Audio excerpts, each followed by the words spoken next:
Hi, chat. How are you? Ladies, gentlemen, programs, users, and gentle folk. It's Thursday. It's April 3rd. It's, for most of you, it's release day. Hi, chat. How are you?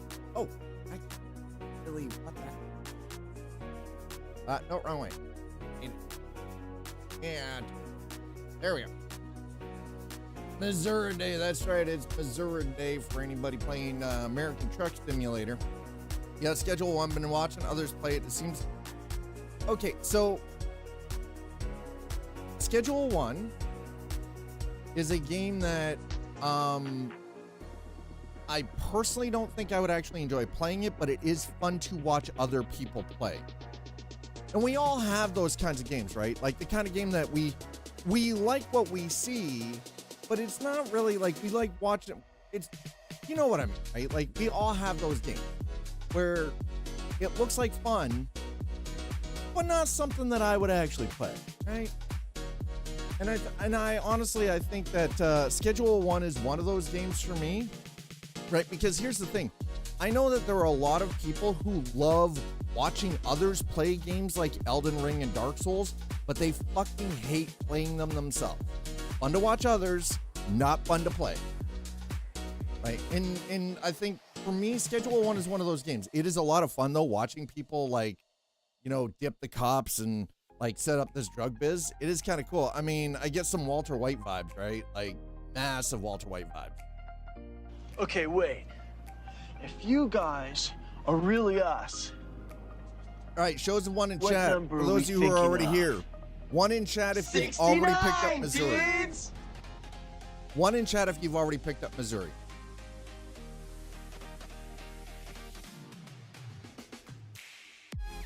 Oh, there's Sleep. Okay, Sleepy's already got Missouri. T-Vale's got Missouri. I'm fighting with my bank, so. Audi's got Missouri. There we go. We got 3. Yeah, Dad's fighting with his bank right now. No, I did not get it. Because I'm fighting with my bank right now. All right, so you guys already know, and this is something, again, if you're new to the community, you're just learning this now. For those of you who've been around for any length of time, you guys already know. I don't like the idea of plastic. I don't vibe with the idea of everything in society is credit-based. That doesn't wash with me. But the problem is to live in modern society, you also have to have credit. After all of these years of not having a credit card, because the last time I had credit cards, I ended up in dire financial straits, not because of my own actions, but because somebody else got a hold of my credit card and fucking wound that bitch up hard. An ex of mine, right? So I destroyed the cards, I paid that shit off, and I've been plastic free since. It's like, listen, if I can't get it with cash, I ain't getting it, right? Like, fuck it. Not happening. Anyway, the start of March, the bank, I got some stuff from the bank, and they're like, hey, you're approved for, one of our credit cards or one of our rewards cards, X amount of dollars. And all you have to do is just go into your account and click OK. So I did that. It took less than 2 minutes just to do all the things through my account online. First card was sent out the following day. Have not gotten that card yet. Should have had it in 7 fucking business days. We are now on April 3rd. I was like, okay, accounting for weekends because it's business days, right? So I was like, okay, accounting for weekends and everything else. I was like, I'll give it, I gave it up to 14 days. Check notifications. We will do that in a moment. Listen, Dad's telling story time. It's story time first. Dad's telling stories. So I called the bank. Right, and they were looking at things. It's like, yeah, it shows it was sent out this date. You should have already gotten it, been able to activate it. I was like, well, that's a problem then, because I have not seen it. And I'm the one that checks the mail. Nobody else checks the mail. I check the mail. My roommate's not here when the mail gets dropped off. I am. I check the mail. I can assure you it is not the fucking mailbox. It has not shown up in the mailbox. We are in week 5 now. Still not in the mailbox. Anyways, they're like, well, give it a couple extra days just in case. So I was like, all right, fine. Gave it an additional 4 days. So we're up to 18 days now. Still hasn't shown up. And I'm like, all right, listen, I have a problem here. So I called the bank back. Woman I talked to was like, okay, yes, you should have already received this. This is a problem. We're going to cancel that card. Like, and it shows in my account, it hasn't been activated, right?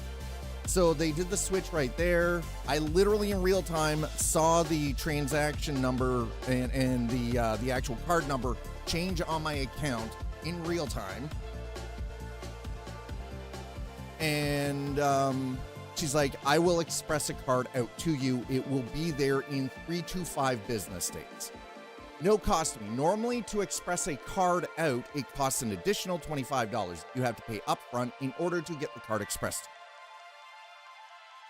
We're on day 7. Second card still hasn't shown up. In fact, let me be clear. I have not received mail in that mailbox for myself or my roommate in 4 fucking weeks. Not a flyers, not mail, not anything.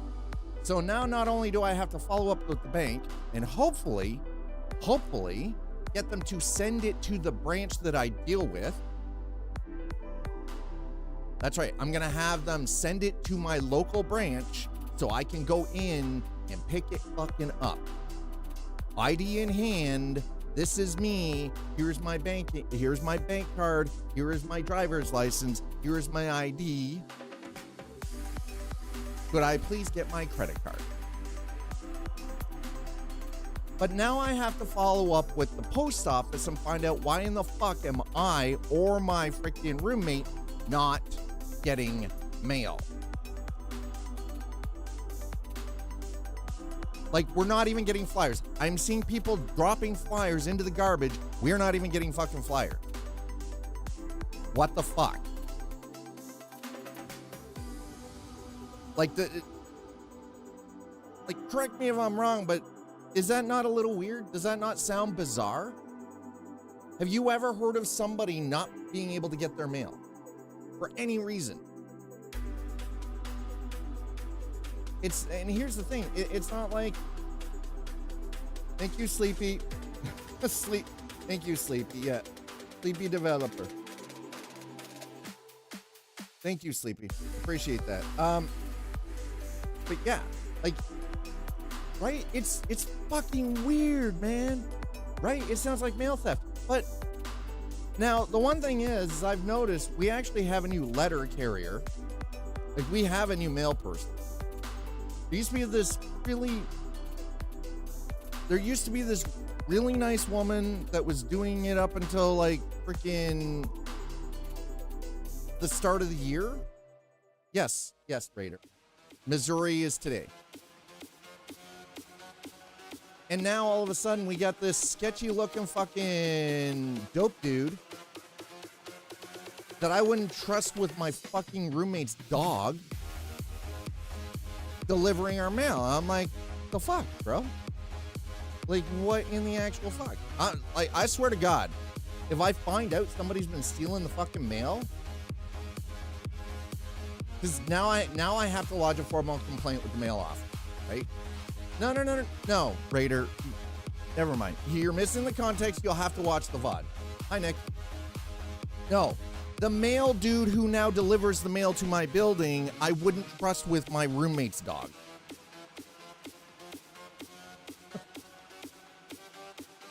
That's what I was saying. I wouldn't trust the new mail delivery person with my roommate's dog.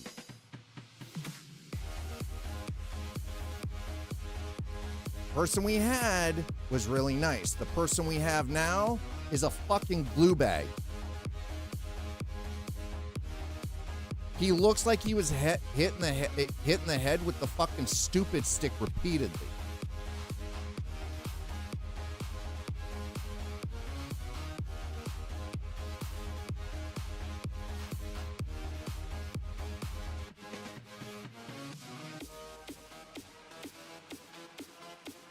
No, he won't. He'll get, here's the thing. The funny thing is, you say that, but the really funny thing is, though, is Raider, no, he'll get transferred to a different office. He won't get time. He'll get moved out. Put somewhere else. That's how that shit works. It's just like the Catholic Church, right? They don't allow anything to happen to the pedophile priest. No, they just move him around. They play the fucking cup game. Yeah, I said it. I ain't even afraid. You can get mad about it. It is a big crime. But the unions cover for them. If you've got more than fucking 3 years in one of these federal positions, the union covers your ass. Even if there's proof. Even if the cops show up and they have fucking proof. Unless you're smuggling drugs or some illegal contraband, the fucking slap on the wrist, you get to keep your job. They just move you elsewhere.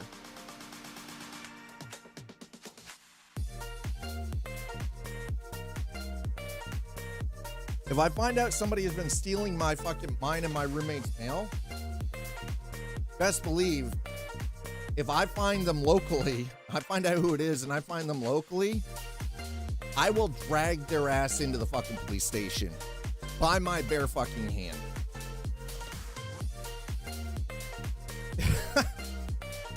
That's right. Addie noticed it. Yep, that's right. There you go, chat. That's right. That's right. Thank you, by the way, to Smashley for this mug. Best mug ever. That's right. I love you, you shit fuck. No, I'm kind of mad about it because this is now like we're into our 5th fucking week of not getting mail. And it's bullshit. No, I did not. Nope.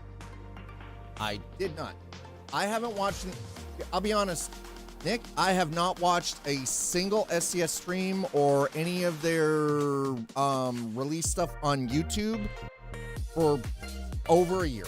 Did I go to the post office? No, not yet. The problem is, though, is technically my roommate, I can't just be the only one. My roommate has to go too. My roommate is not free during the day when the post office is open.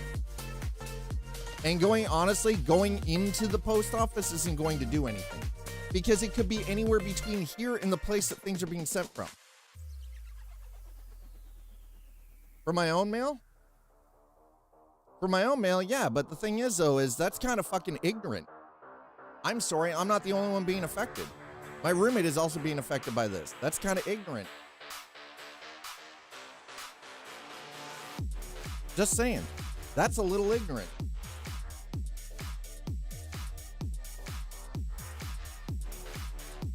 So what? Because, you know, that and by the way, not only ignorant, selfish as fuck. Because I'm not the only one, you know, I'm not. See what? I have, first of all, I need to deal with the bank and figure out how we're going to get the credit card in my hand.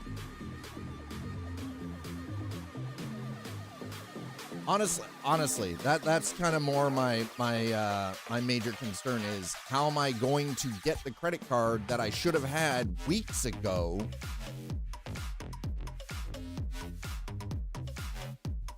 All right, just give me a minute. Wait. Like, what's going on here? There we go. Okay, I think I got it. I think we're good. I think we're good. Okay, yeah. Yep. Watch. Wait for it. I'm gonna have to disable. Well, no. The thing is, though, is I can't cancel it. The bank has to because I haven't even received it yet. It's not even active. I have to be able to activate it through the 2FA app or my bank account on my phone. So even if somebody grabbed it, they can't use it. It's useless to them. It's just a piece of plastic with my name on it and a credit card number. But they can't use it because the number has not been activated. Because until I have the card, I can't activate the card with the banking app. That being said, they've already sent 2 out to me. 2. One has already been canceled. I literally sat there and watched the card be changed on my account in real time while I was on the phone with the person. And they expressed the second one out to me. It should have already been here. It should have been here 3 fucking days ago, and it's still not here. That was by express. 3 business days, how long it's supposed to take. And it's still not here. That was 7 fucking days ago. Now, the thing is, though, it's not necessarily the postman. That's the crazy part. It's not necessarily the postman. It could be anywhere between where they send the cards out from to where I am. It could be anywhere in between in that postal chain. Not necessarily locally. It could be anywhere between here and whatever city they're sending it out from. So the only way to resolve that, and I have to talk to the bank about this first, is to have the card sent directly to my local branch so I can physically, in person, go pick it up with my ID, my bank card, and say, hi, I would like to get my credit card thing. That way I can then go through the activation process and then be on my merry. All right, chat.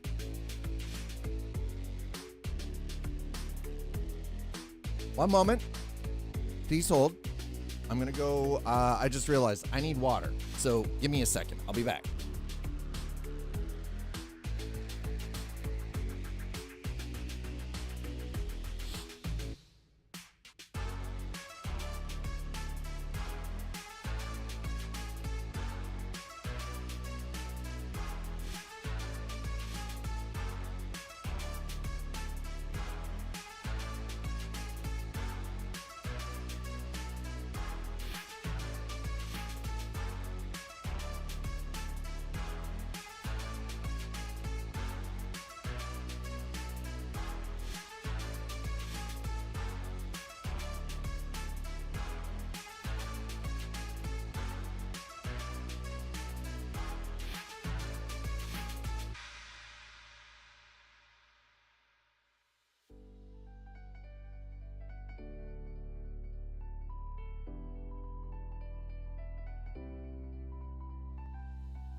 All right, here we go. I'm back. So again, while I say that the local post delivery person is kind of sketchy, because the woman who used to deliver was really super nice, very friendly. And this, like I said, the dude who delivers now, I wouldn't trust with my roommate's dog. But it's not necessarily that person. You know what I mean? It could be anywhere in the chain between the drop off of like to the post office or through the post office to me. Because there are multiple sorting stations that the stuff goes to before it gets to me. I'm just kind of pissed at this point because I'm sitting here and I can't continue with rebuilding my life if I'm not like getting the stuff that I'm supposed to through the fucking mail, because this also means that like if I'm renewing identification and I'm not getting my fucking mail, or somebody's fucking stealing the goddamn mail for whatever purpose, chances are it's usually, especially if it's banking information, it's identity theft. That's the number one thing, right? It's identity.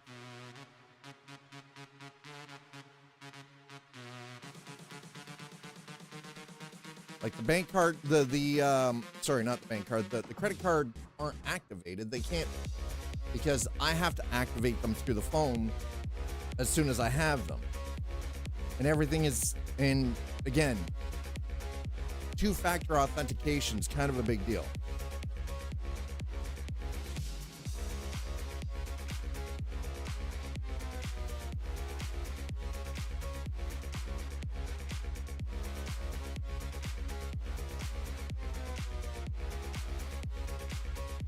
Like, yeah, it shows in my banking information, like, the rewards Visa card. You can activate the card right here, right? But the thing is, though, is also that credit balance doesn't actually count towards any kind of a credit score or rebuilding credit score because it's unusable, if that makes sense. It's just like it's frustrating. Because there are some things I would like to be able to do, and having that would actually make things a little bit easier to do some of this stuff. Like just to go and book. That's because of mods. That's mods.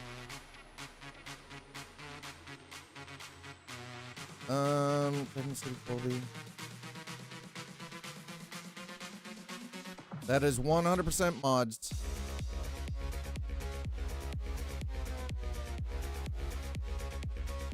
I have 193 mods. It's all mods. That's why. Actually, we're gonna go to Daniel Junction. We're also gonna grab a different truck. No. We're not browsing contracts yet. Just relax. Hakuna your tatas, buddy. Just wait. Where is it? There it is. Oh, that's the one. We're gonna drive that. Yeah, we're breaking the Mac out, baby. Yeah, when you're running almost 200 mods, it's kind of wild. All right, let's. No.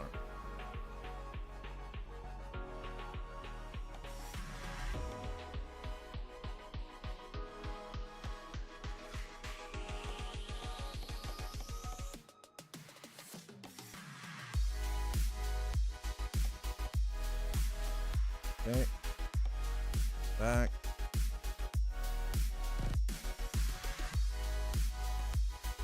Down. Rotate.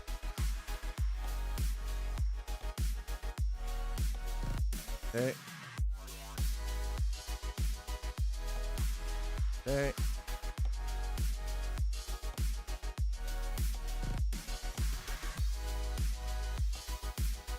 All right. I think that feels pretty good. Let's adjust the mirrors here.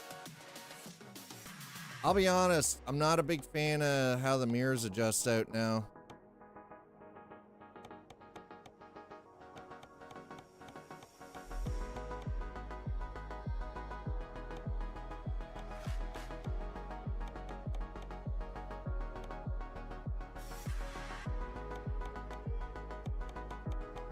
Anyway, we're gonna get the truck prepped here.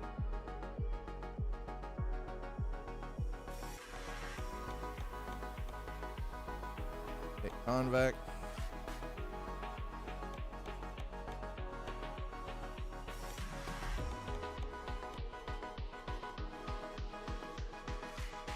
Side mirror.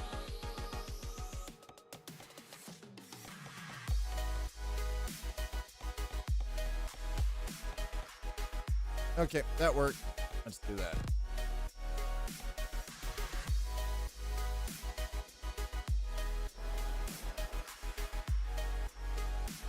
Oh, well, let me... Really? I can't rest here? Bro. What the hell?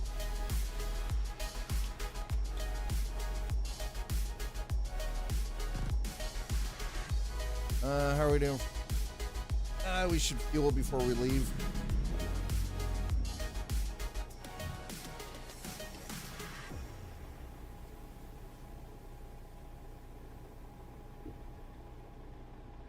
8:36 or PM. All right, I have to definitely. We're gonna sleep before we go.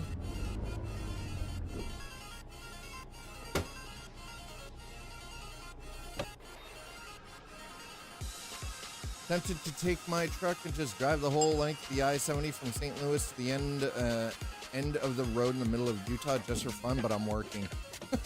You're like, God damn it. Let me guess, you're sitting there just twiddling, doing the whole I wish work wasn't interfering right now in my fun.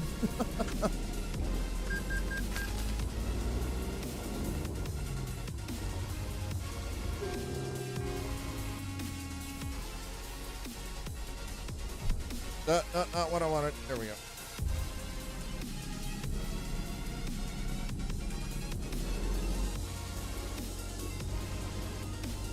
All right, so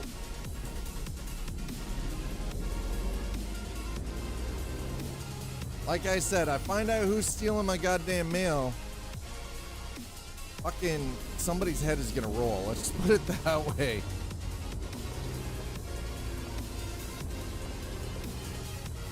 But the most important part first is it's gonna be contacting the bank.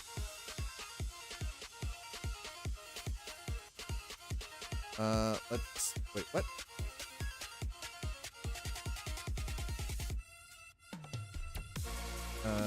Service recommendations, none. Okay, no, we're good. All right, that's fair. Good. Let's go to the interior really quick.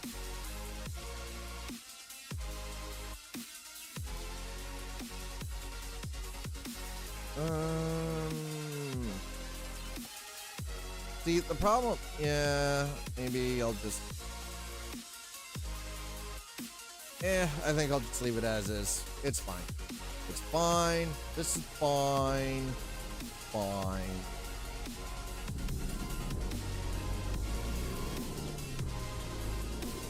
This is fine. Dad's crusty is all, okay? That's all that's going on. Dad's just a little crusty. I should be able to do. Wait, park. That's not where I can. No, that's to manage.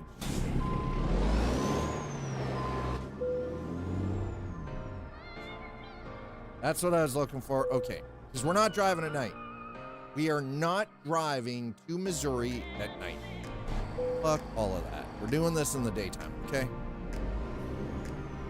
Daylight or bust, bro.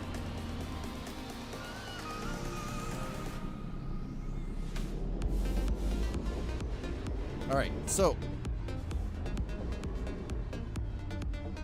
Max looking pretty beastly right now.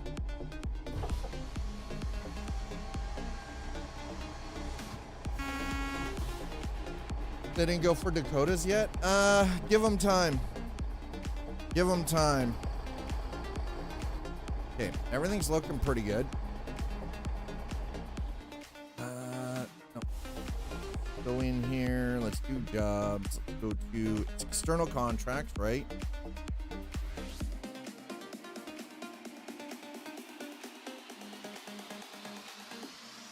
Okay, so hold on. Let's. Cruising Missouri. Yeah. Using external contract or external market with a World of Trucks connected profile in American Truck Simulator. Community goal is to drive 125 million miles or 201,168,000 kilometers a day. While delivering cargoes to or from any city in Missouri. Okay. Well, let's browse the contract.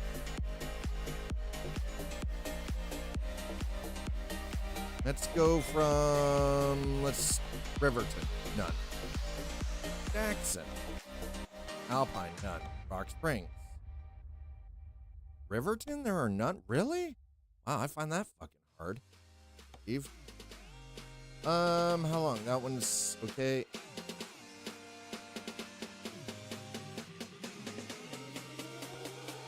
Go big or go home. All right, so we're heading to Rock Springs to pick up a freaking truck.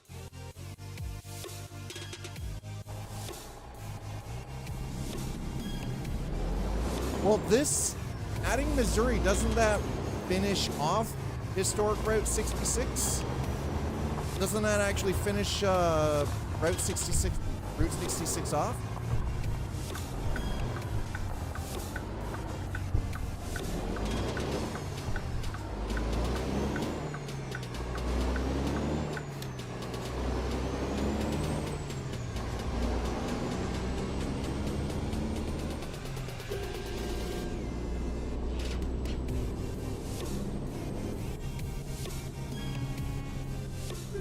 Can you guys hear the game at all?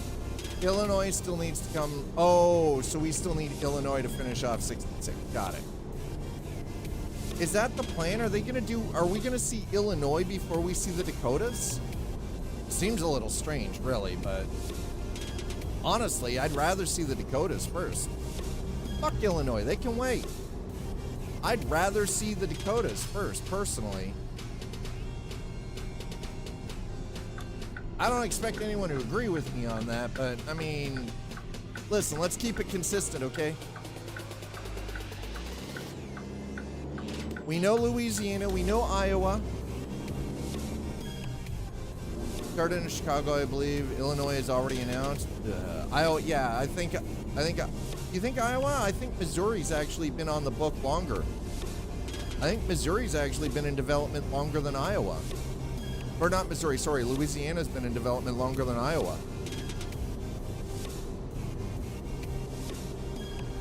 And that would track because then they're getting, you know, next to like everything next down into the Gulf of Mexico there, and connected up with Texas.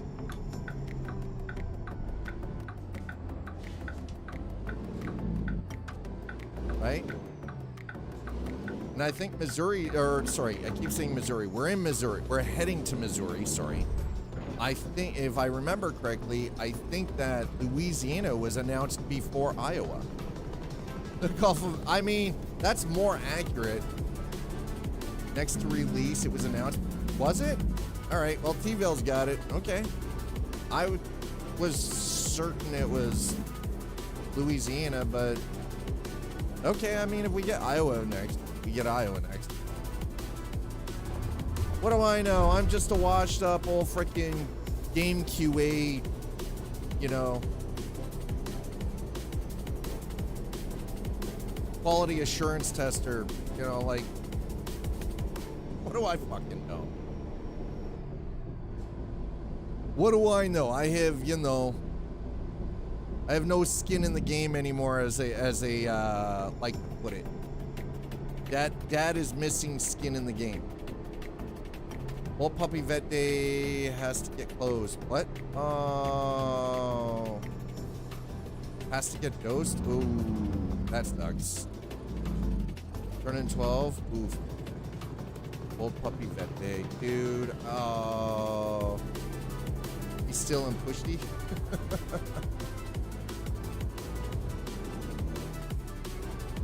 Still strong and pushy. I mean, that's the thing, right? Like,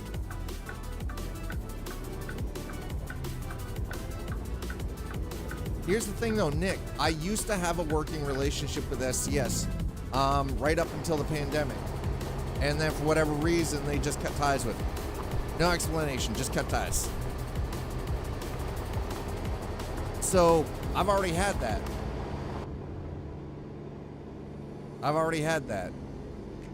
Doc said keep her joints intact and maybe 3 to 4 years. Crazy healthcare goes so. I mean, yeah, that's true. Healthcare does only go so far, right? Like, that's the thing is, sometimes working relationships, just, and that's the thing. Like, there's really no way to get a developer. Like, initially when SCS reached out to me. Right, and I was very polite. I was very respectful in all of our correspondence with each other. You know, like I wasn't a shit.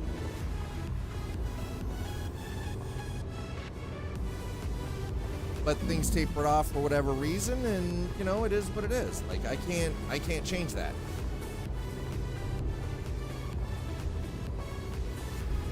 I don't know what happened there. I have no explanation for it. It's just went from getting early access and, you know, even getting so much as getting rated by SCS after they wrapped up their live streams and everything, dude. On hiking Kauai. Oh my God, got Star Trek. Jeez, what a way to go, right? No, that is terrifying, dude. Absolutely. No cell service. Oh my Lord. I can't even imagine. I can't imagine. That's terrifying. All right, so we're picking up our first load. We're taking this to St. Louis. We're on our way to St. Louis.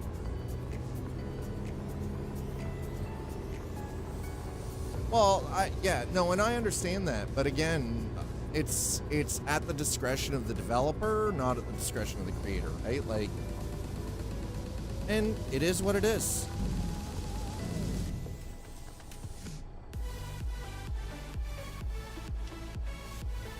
Now, could I possibly reach out to them and maybe see if in the future? Yeah, possibly, but I can't guarantee either, right? And again, the thing to remember with game developers, well, and that's the other thing too, right? Staff changes, managers change, right? Like whoever's in charge of PR, they might be using a firm now to do their PR rather than doing it in-house. Like there are variables. Okay, what the fuck?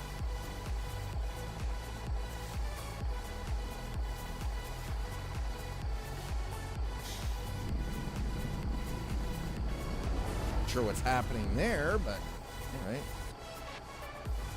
I don't want to say you're out. I don't want to say it's over. I don't want to give time. Well, and that's the thing, right? If you moved me in, it would have happened the same way, right? I don't want to say you're out. I don't want to say it's over. I don't want to give timelines. I'll pocket veto the entire conversation. I can then show back up at any time. Yeah, that's the thing with development. That's exactly how it works. Slider is preaching truth right there. I don't want to stride it. Yeah, right? Like, that's exactly how it works, dude. 100% exactly how it freaking works, right?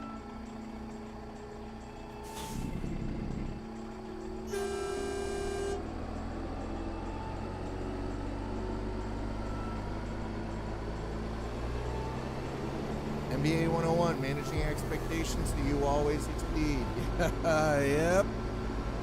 Yep. I was not paying attention, apparently. I only needed like a couple extra feet. Here we go. Which is 90% communication skill. Yeah.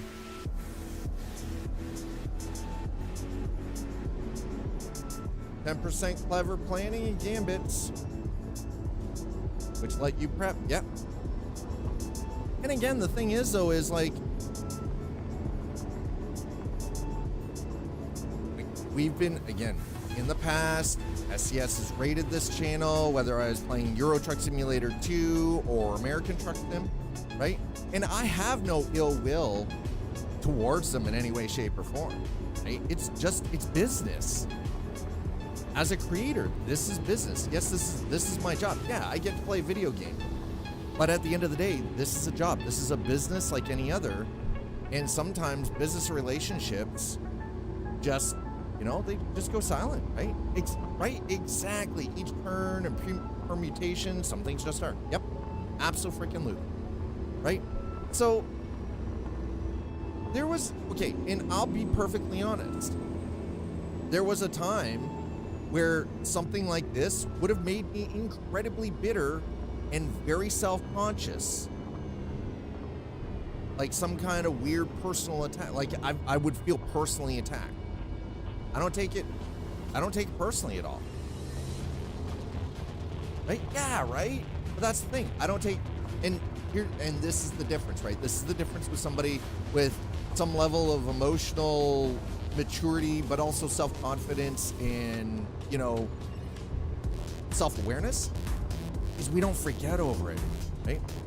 Exactly. They owe me nothing. Nothing. Not a damn thing. They don't owe me their time. They don't owe me their product. They owe me nothing, right? Yes. And this is why the people who play, like, who have built their entire fortune on, like, Tarkov or DayZ or like a single game, Call of Duty, right? When that game goes sideways and gets sidelined, what the fuck do you do then? What happened? Right? Variety, man. Right? I play Fortnite. When I play anything else, I lose 99% of the viewers. Right? Game ends, you end. Yeah. Yep. That's why I don't play the same thing all the like, or I will go for stints where it's like play Minecraft for a week, right? Minecraft definitely is one of the largest games globally. It's been around. It's one of the longest time span games. Yep, absolutely. But again, I love the game. I thoroughly enjoy my time in it. It's wonderful, especially because of mods. But if I play one game and one game only, and I try to base my content creation off of one single game, I'm choking the air out of my own lungs. I'm literally choking myself. You need to go variety before a game ends. Yeah. Even if it bleeds big. Yeah. Absolutely. Absolutely. Business 101, right? Diversification. It's like, listen, it's like, and we, again, this is something we were talking about this yesterday, right? Diversify your portfolio. It's the same if you're trading, if you're into any kind of investment. Diversification is how you don't end up bankrupt. Expand or die. Yep. Don't paint yourself in the corner just because you hit a modicum of success with one single thing, because paint yourself in that corner, then you're fucked, right? Yeah. So we're heading to St. Louis. This is our first load. This is what we're taking.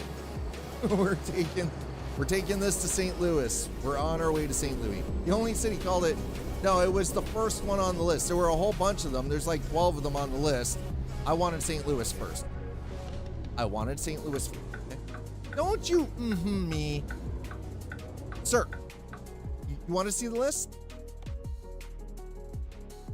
Cape Girardeau, Columbia, Jefferson City, Joplin, Kansas City, Missouri, right? Kirksville, Maryville, Poplar Bluff, Rolla, Springfield, St. Joseph, St. Louis. And those are just the ones to do the cruising side of it.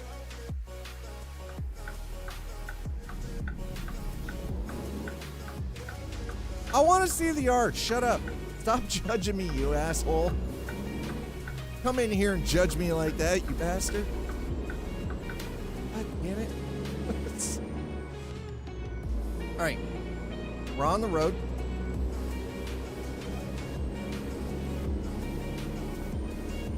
Yep, we're good. We are good. I'm on route to St. Joseph. Nice. So, yeah, I am en route for St. Louis. That's where we're starting in Wyoming and going to St. Louis.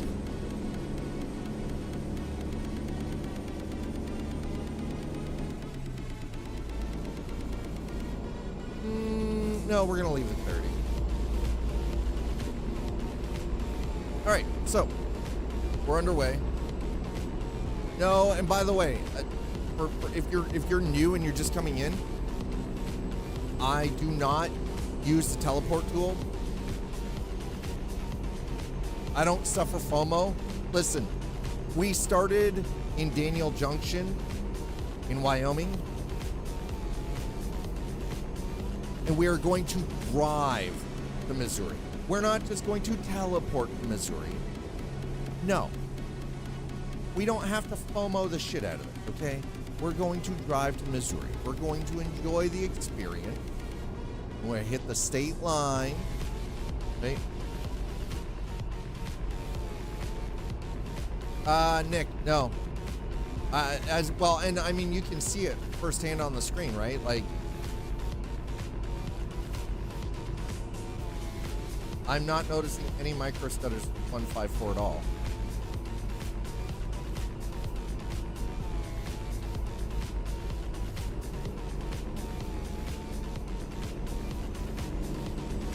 So, no, that's not something I've noticed at all.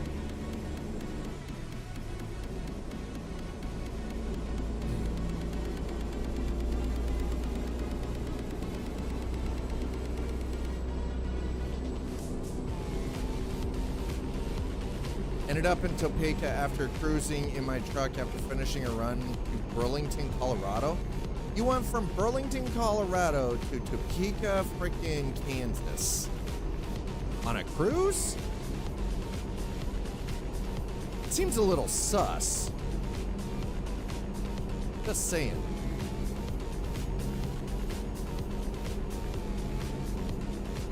The hell of a cruise, man. Burlington, Colorado to Topeka, freaking Kansas. Not just up for cruise.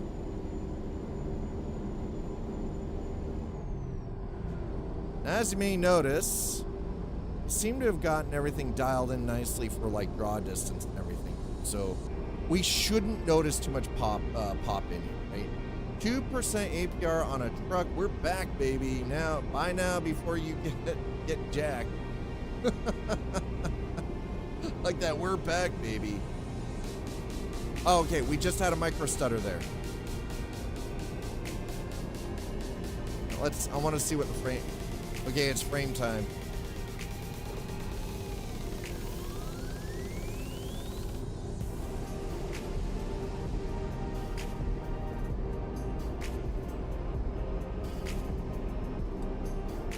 I'm keeping an eye on frame time.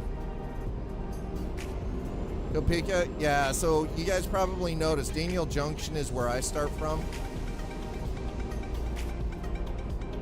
And Daniel Junction isn't part of the base game, it is a mod.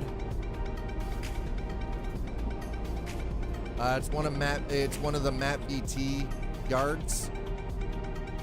Was worth the $7 to be to what's frame time. So if you notice up in the left-hand corner, it shows my FPS. But beside it, that is the frame time. Frame time is how long it takes to render the frames in milliseconds. The higher the frame time, the lower the frame rate. In most cases. And there are a couple of factors that play into frame time.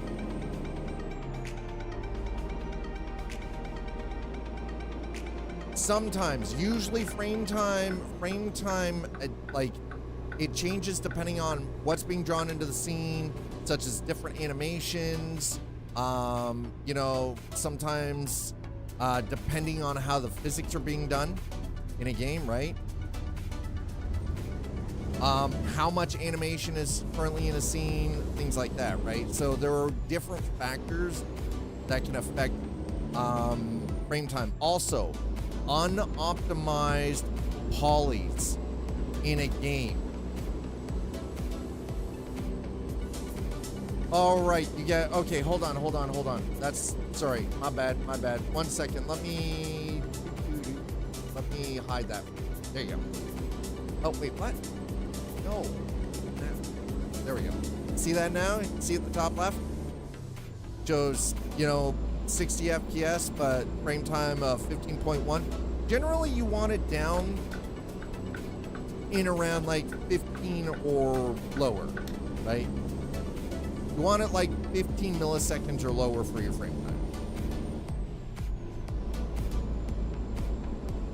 But the other thing is too, is it depends on how the game, especially in something like a driving game or open world game, how they draw things in the distance can affect your frame time. It can also affect what causes micro stutters too, right?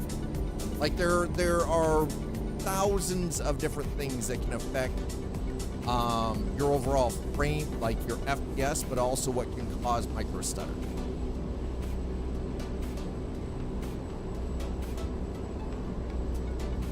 So there you go. I don't know if that helps, but I would actually highly recommend, if you want to know more about like what frame time is in video game rendering, literally Google what is frame time in video game rendering. Just Google it and then do some rating, right? Pretty straightforward stuff. But then you also get a better idea of why it's important to go through and not necessarily run everything at max all the time, and learn to min-max each individual game.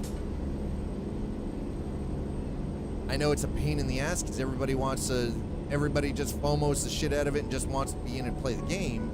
But sometimes you have to min-max for your individual case, like per game, based on like what your hardware is, the software that you're running in the PC, what's running in the background. Again, so many things affect your frame rate, affect your draw time, like your frame time, affect the overall CPU and GPU usage, memory usage. Like video game, listen, this is the thing. There's a lot more going on under the hood with video games than I think most people understand. And sometimes that can actually, top left, block by music info. Thanks, Sleepy. Right? Yeah, and sometimes, believe it or not, Nick, sometimes it's a combination of tested and true knowledge from my experience working in game development, but sometimes it's trial and error, right?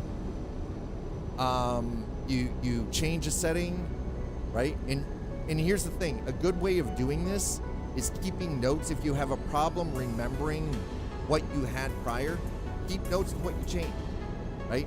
But only change it one thing at a time. Adjust one thing at a time. Adjust, test, adjust, test. I have no problem with this, and it doesn't bother me to do this because of the fact that, again, working in quality assurance, doing in-house testing, this is the kind of stuff that we have to do all the time. We're looking at different variables, hardware variables. We're looking at, software environment, all this stuff, right? Yep. Fucking QA. Screw you too, senior dev bullshit. Seen the show Mythic Quest? I don't think so. It doesn't sound familiar.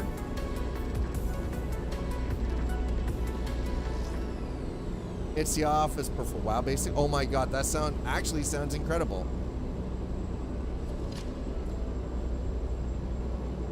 So entire QA subplots. Okay, I'm gonna have to now look that up. Thing. They don't respect us. You're right.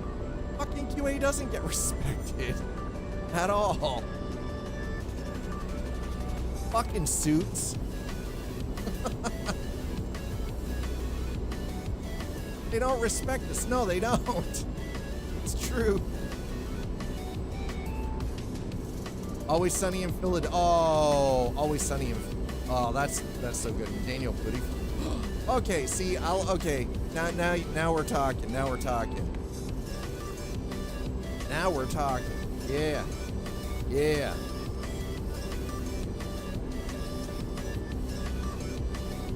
Hold on a second. I will grab that in a minute. Oh. We're gonna install that now. Hold on. I'll plug my phone in. All right, there we go.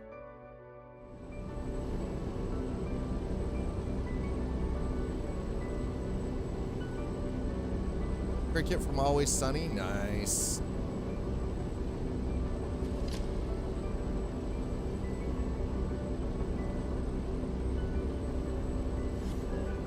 Okay, so we're speeding on our way. Yes, I said it. We're speeding our way across the country. We started in Wyoming. We're headed for Missouri. Oh no, it is. This 34-inch ultra-wide screen, like, freaking incredible. And it's thanks to amazing community. It's thanks to, two of our amazing community members. It's thanks to Frozen Valkyrie and Melon Meow.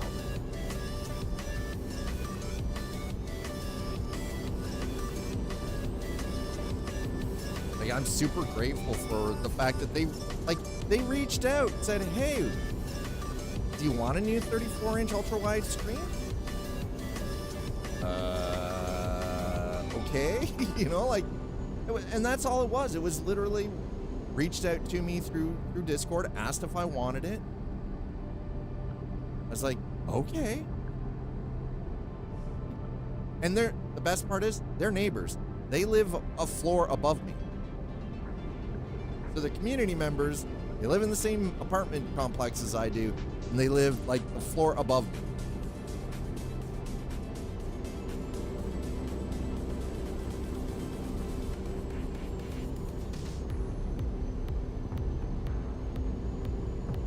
All right, so if you're just joining us, we are on our way to Missouri, St. Louis specifically. As you can see, we're I don't know what's going on there. Apparently my mouse was like wigging out and it was affecting the camera. So as you can see, we're hauling a big old freaking Volvo articulated dump.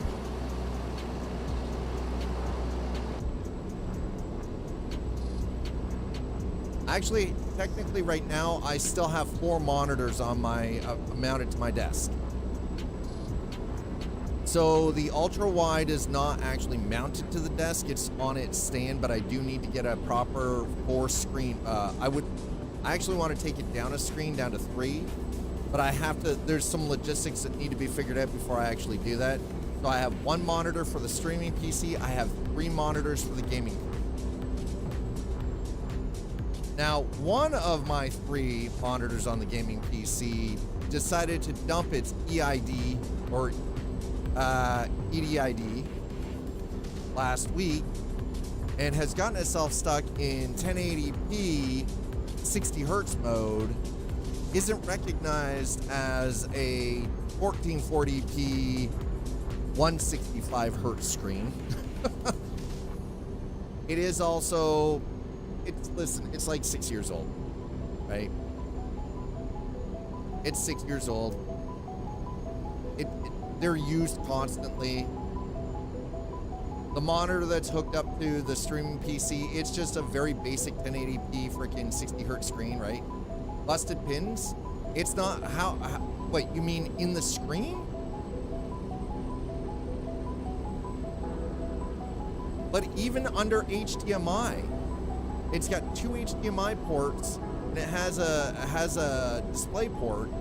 And even on HDMI, the computer only recognizes it as a basic 1080p screen.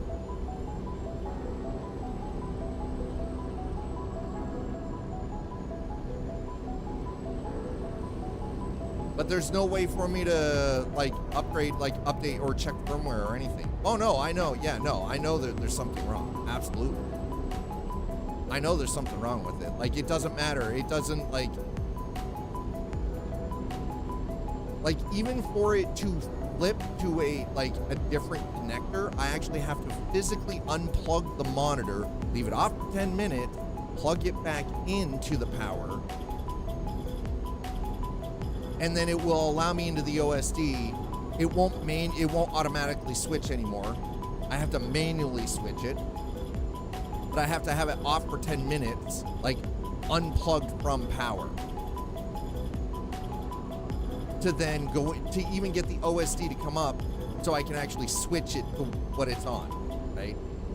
It's cooked. I know it's cooked. I know it's cooked. It is what it is. Oh, shit. I'm supposed to be over in the other lane.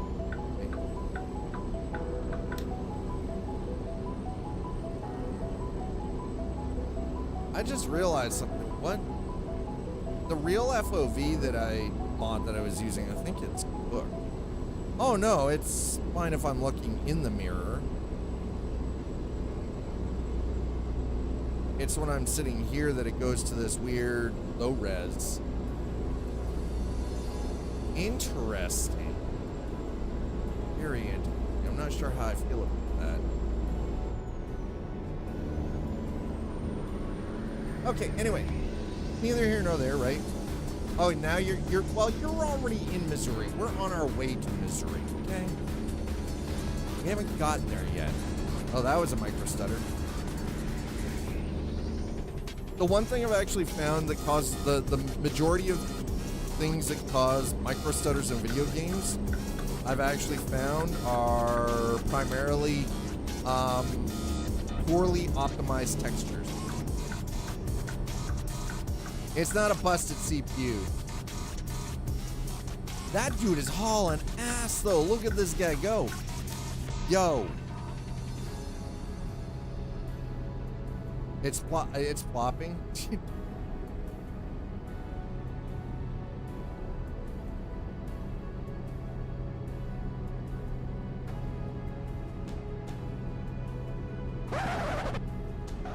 What's your name, scumbag? Well, show me a game that doesn't have optimizations that could, like visual graphics optimizations, texture optimizations that couldn't be done. There isn't a game out there that exists that doesn't require some form of optimization for textures. It's not that they have poor textures, it's that they're unoptimized. So here's the thing. And also, by the way, mods play a factor in this too. So if you go for ultra high res mods that are saying that they're using like 8K or 16K textures, well, number one, don't, because unless you've got the screen to push that and the hardware to push it, don't use a mod like that. It's actually not going to improve your game. It's going to, if anything, it's going to tank. Overall, it's going to tank your performance in the game for a couple of factors. Number one, your computer is trying to render something that is probably poorly optimized or not optimized at all because they're using raw texture files, which are fucking massive and require a lot of processing power to push out to render on screen. But also, do you have the hardware in the screen to actually really benefit from having 8K texture, 16K texture, 32K textures? No, none of us do. None of us have that technology because the fucking technology doesn't exist. So why bother? You would be better off finding somebody who's doing their mods with 4K well-optimized textures, and you would still benefit on a 1080p screen for that than you would trying to push 8K, 16K, 24, 32, or 48K textures to a screen that can't even display that level of detail. Now, regarding SCS, use now as sound fix. So if you're still getting micro stutters, usually that just means that there's something with draw distance. There's something somewhere texture-wise that might be flubbing a little bit. Also, it can be hardware too. It can be drivers, it can be stuff that's running in the background on your PC when you're playing your game, right? Internet, even basic internet traffic, like stuff like your CPU and your GPU.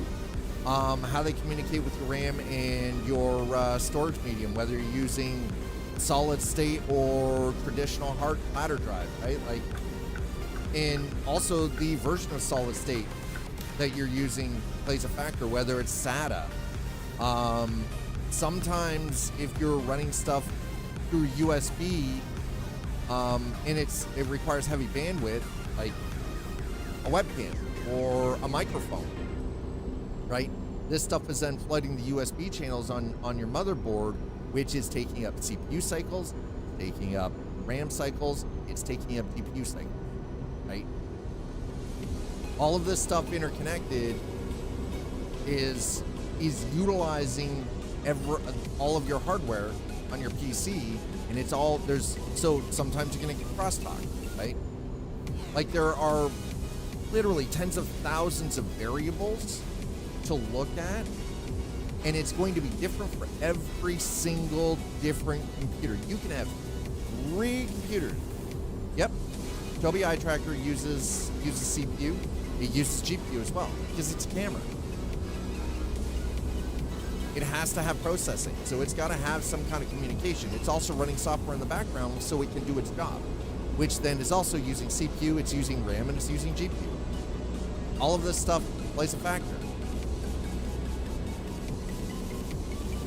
But then you lose, here's the thing though, you unplug it, and then you lose the ability to move your camera around, like to do this, right?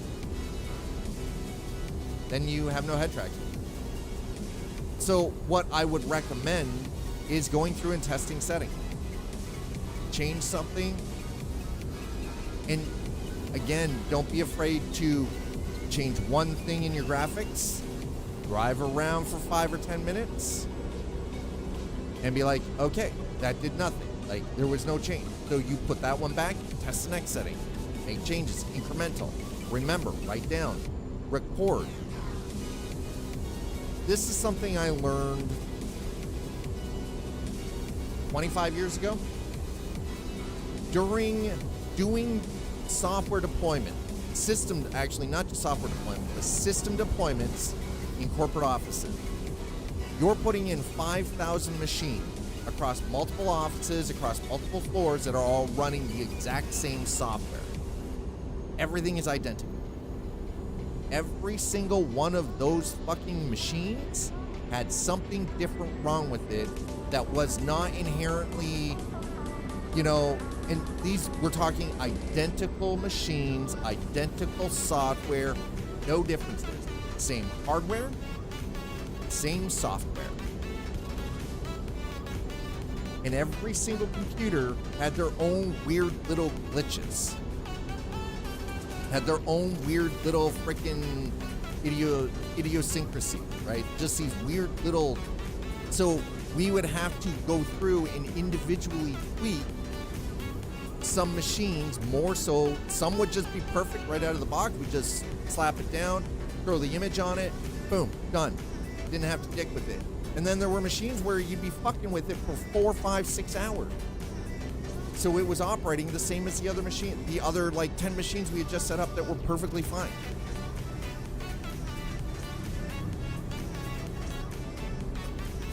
So it's funny when like people get mad at developers all the time, but I think again it comes down to a lack of understanding about the equipment and the hardware that we're using. That even though you're using, like, you can have 3 computers in your house that you built yourself that have the same motherboard, the same processor, the same RAM, like everything is the same. You literally built 3 identical machines, and they're all gonna have fucking different weird shit wrong with them across the board.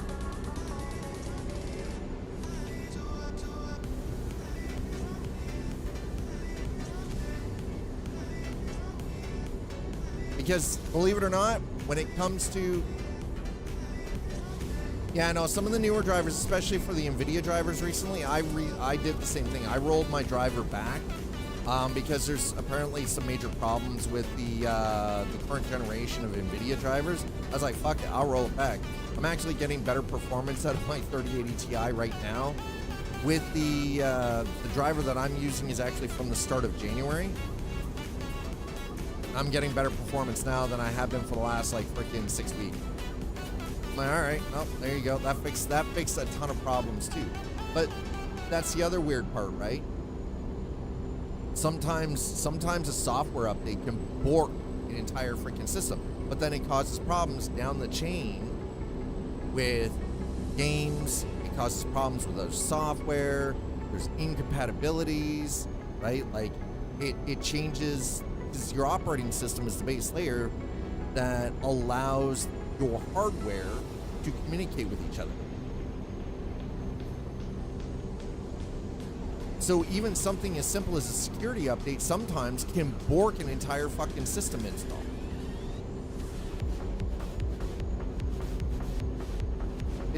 It's nuts, right? But I think it comes back to a lack of understanding. Especially with PCs, but we see this with even consoles too. It is a lot more complicated under the hood than a lot of people realize or understand. But that also, especially if you're playing games on a PC, that is a massive factor into what can cause issues, whether you're playing something like Truck Sim or you're playing Fortnite, right? It can cause problems with things like performance. Right, where somebody with an identical, a similar computer build to me can get 200 freaking FPS in this, but in no micro stutters is perfectly clean, and yet my PC struggles to break 60. Right? But people get really twisted about it, right? And they think it's the developer's fault. It's like, again, a game developer or software developer in general cannot account for the constant thousands of different variables per individual machine at a global scale. They can't. They can work with a wide gamut, and this is why Steam does the, they ask if they can scan your machine when you're installing games sometimes, right? Keep things up to date. Believe it or not, that data can then be sold to developers to give them sort of a broad picture of what people are running, to give them a better idea, but that's not guaranteed to then allow a dev across the board, whether it's just generalized software or in games specifically. It gives them a basic blueprint, but it doesn't account for everything else running in the background on each individual system. And a developer cannot optimize for every unsurmountable, sort of configuration that is possibly out there. They can't. It's impossible. They take an average range, and anything outside of that mean average is then sort of its own individual case, right? Yes, it is. It is safe. Yes. Now here's the thing. Always, if you're using Task Manager to close programs on your PC, make sure you know what you're closing. Don't just start closing shit down, because some of that is important background Windows services that could then cause your system to just be completely unstable and shut the fuck off. Don't just be randomly shutting shit off. Know for sure what you're, closing in Task Manager. Don't just randomly start turning things off. That's how you break it. That's how you end up breaking.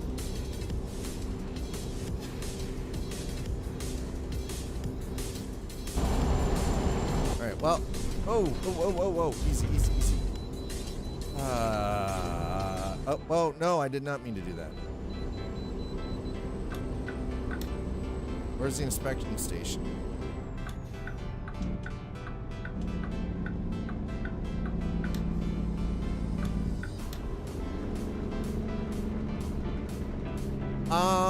Here's the thing. Honestly, you never want to set a game at higher priority.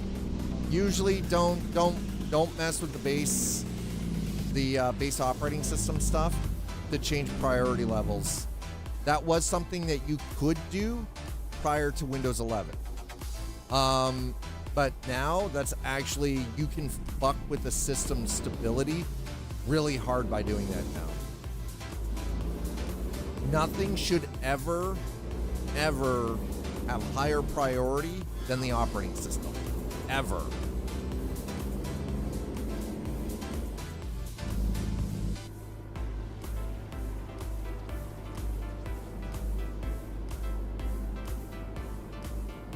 It always kills me when people like, well, I turned this off and I put the game on higher, and then they're like, but now my PC just shuts down when I try to run the game. It's like, because you're trying to overrule the operating system. Without the operating system, your game is non-functional. You can't run the game without the operating system. And if you're trying to tell the game, what the? I did. You guys saw me, right? I visited the way station, yeah? Y'all saw that, right? Broke it. Mother truck. $700. What was it, $750? Then stop at the way station? I did stop at the way station. I made an effort. Okay.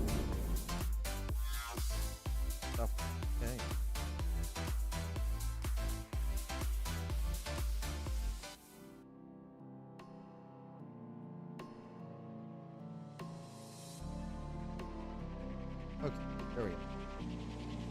While I'm at it, hold on.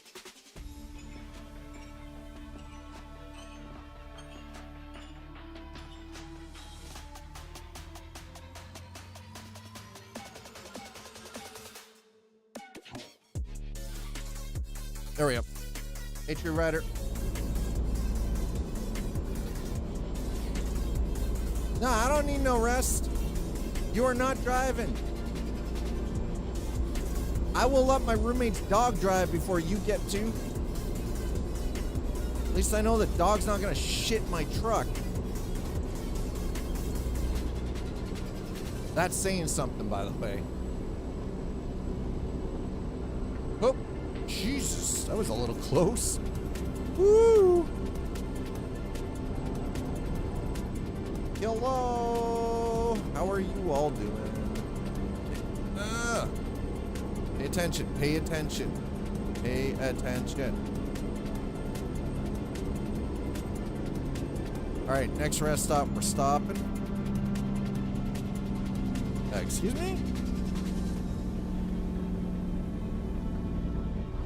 I did.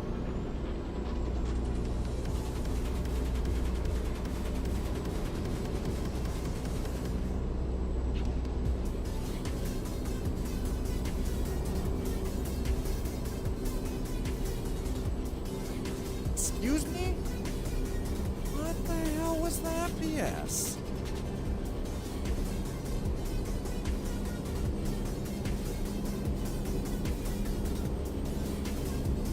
Whoa, whoa, whoa, easy there, T-Ville. Easy? You getting a little slap happy with that slipper, bro.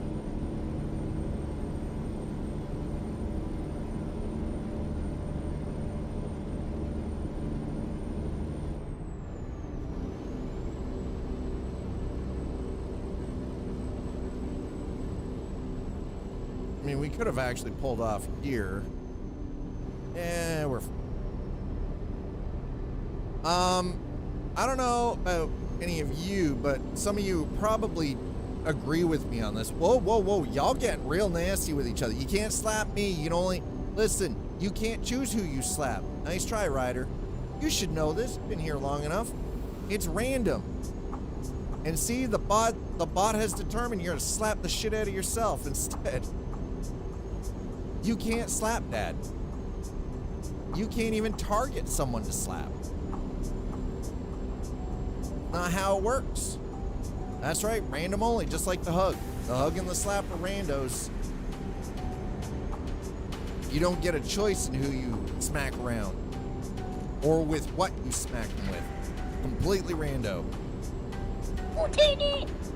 It'll never change either. It's always gonna remain that way. Always, always. Sir?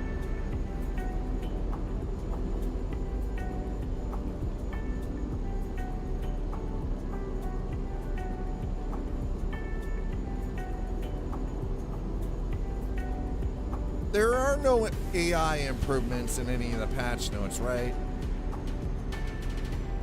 Because I'm going to say this, the AI seems to be driving fairly decent so far. Like, proper passing, using, like...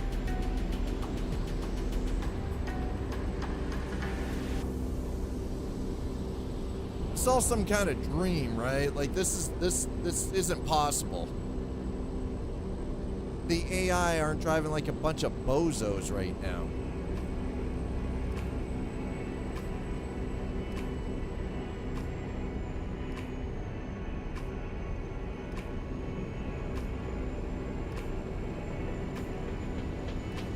Okay, next exit.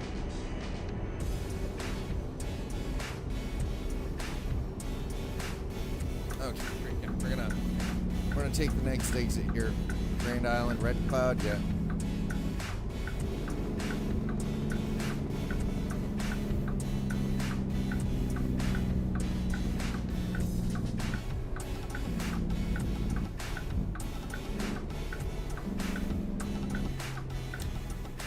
All right, there we go.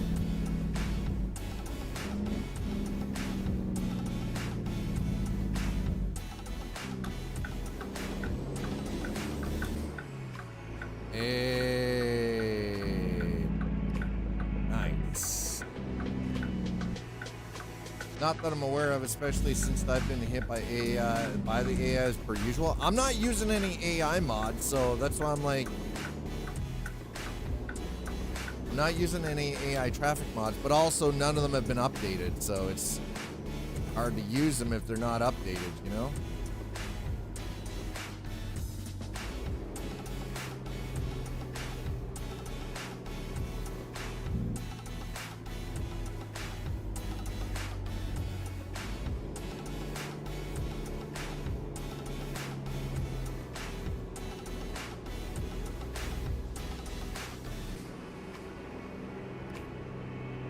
I got sideswiped twice. Damn. Okay. Well, while we're here, let's do the old service thing. Okay, well.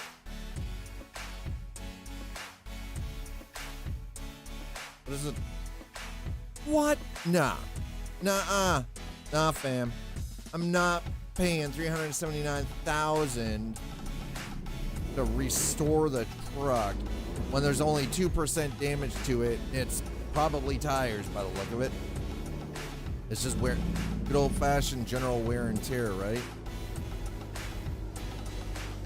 So I need to, oh, I keep forgetting, bringing a trailer like this into a place like this.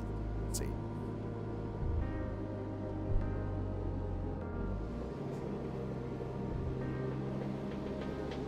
Will it let me park here? Will it? Will it? Will it? Will it? Will it?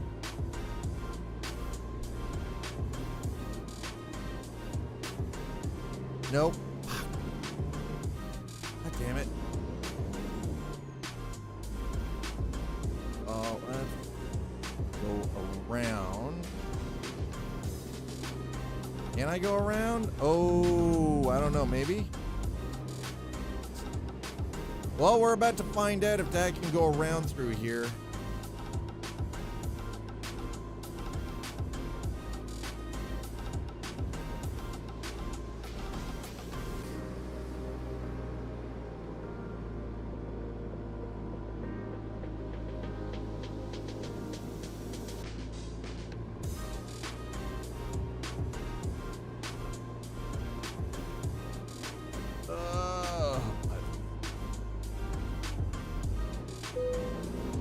What do you mean trailer damage 1%? Eat a dick.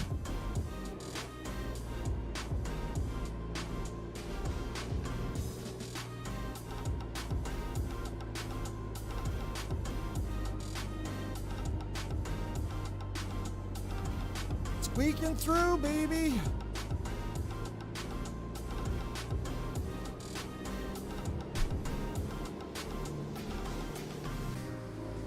Yeah, we're out on the grass. I don't care. Because that worked. Tired of people trying to claim it's my PSU causing my PC to shut down. Yeah, I don't listen. I don't think it's your power supply.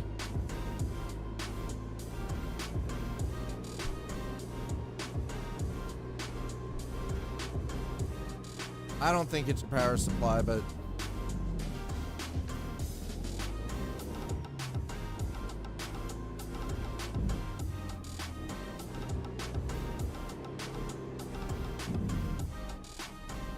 yeah, and it's a Seasonic, yeah. Like it's not like some piece of crap power supply. Okay, so apparently I can't freaking stop here? Alright, fair, I guess. Fucking sucks. Apparently I'm not allowed to sleep here, chat. We're not allowed to park. That's not even a thing across there, even though it's a hotel. Don't care about the damage. With Seasonic, yeah, exactly. And Seasonic has a good reputation.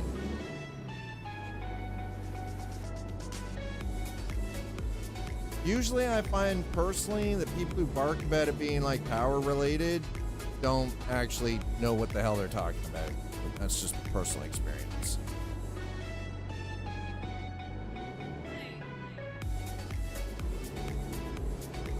Oh, listen, all I'm trying to do is find a goddamn parking place, okay? Just give me a parking space, bud.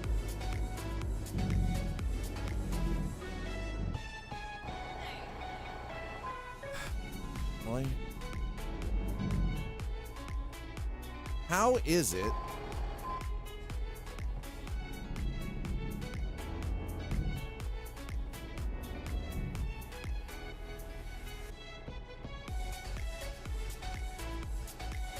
Y'all are seeing this, right?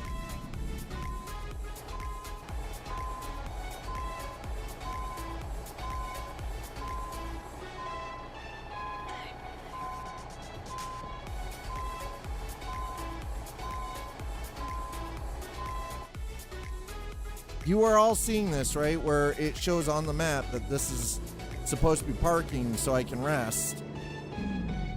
And it's not allowing for that. Like, at all.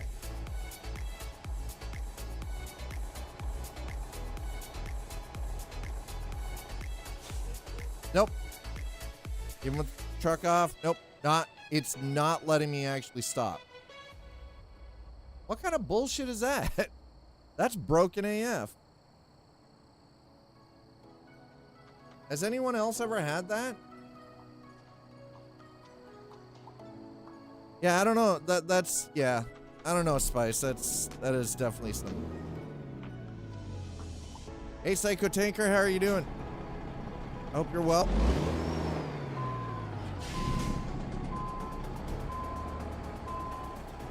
Okay, we're gonna slowly. Nope. Back this thing up.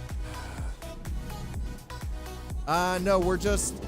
So, Psycho, we're actually on our way to St. Louis, but I'm trying to grab a parking spot here, and it won't let me stop.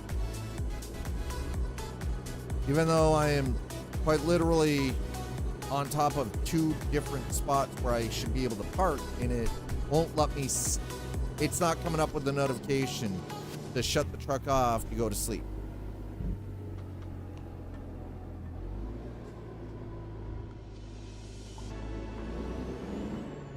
Even though technically, I don't care about that. There's no crime in this game, so I don't have to worry about that. It's not like Grand Theft Auto where I actually have to worry about getting mugged. You know what I mean?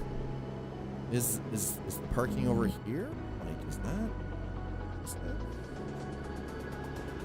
Do I have to park here?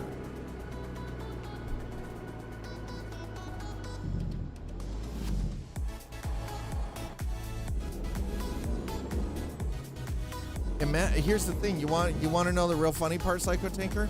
Imagine if somebody could try to break into your truck and you could pull out your shotgun and blow them the fuck away.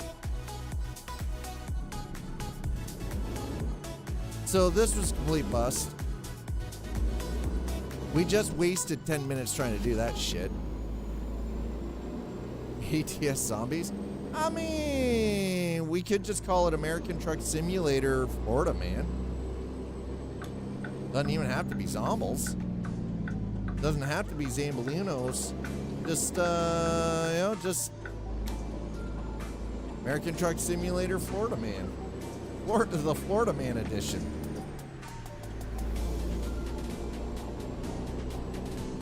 Or you could call it the Lot Lizard edition. I don't know. Take your pick. There are a lot of ways that could go.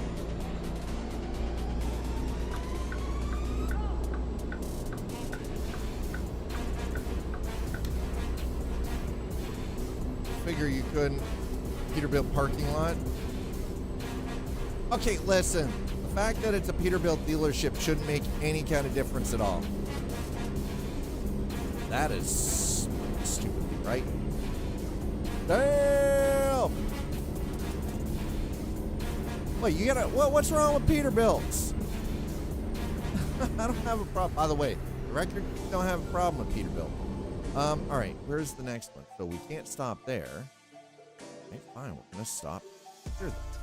Okay. This one better let me pull over, and if it doesn't, I'm freaking upset. I'll be upset, man. They don't let drivers sleep in their own vehicles. Make them use indoor facilities, charging them extra money. Fuck that. Trucks are good, services are ass.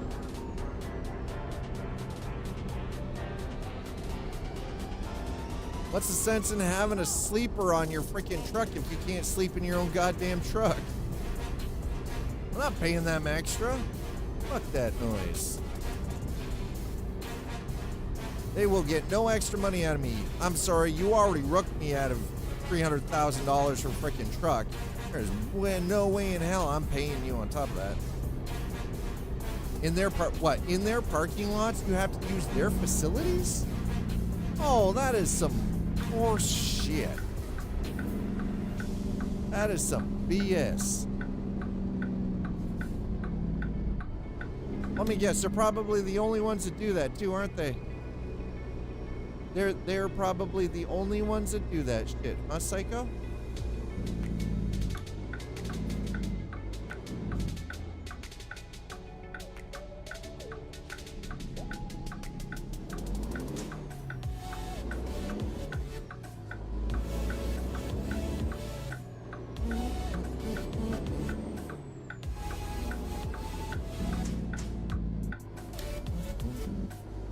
Kenworth did for the longest time, but not anymore.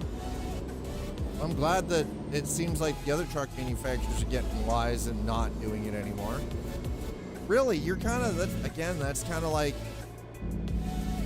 that would be similar to what we were talking about yesterday with loss leading. Like, for instance, with, with Costco.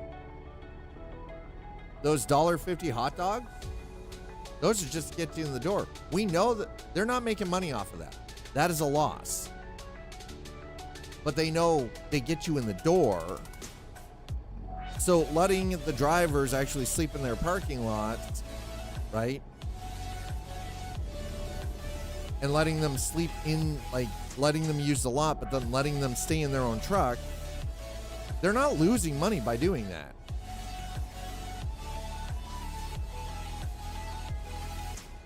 If anything, it's helping them build, brand loyalty. It sounds like Kenworth got smart for that, which is good.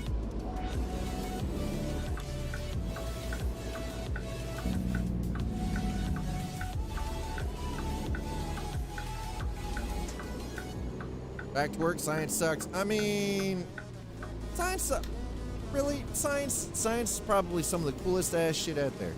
I don't think science sucks. I think science is the freaking bomb, man. Absolutely. Science and engineering. Okay. Fair. History is pretty dope, too. Yes.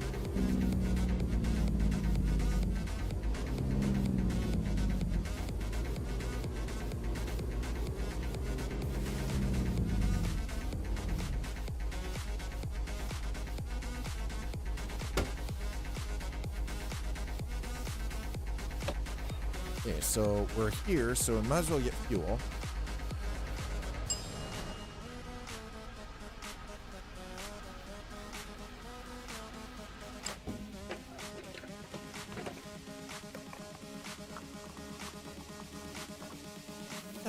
That the...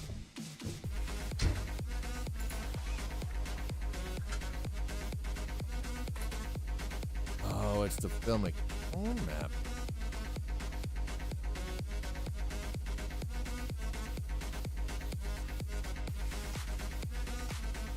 All right, well, oh God, that's terrible. Ugh.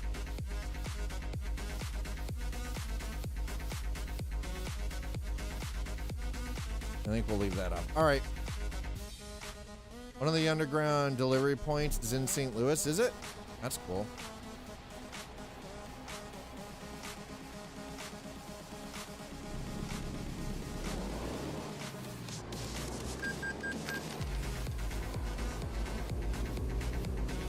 All right, there we go.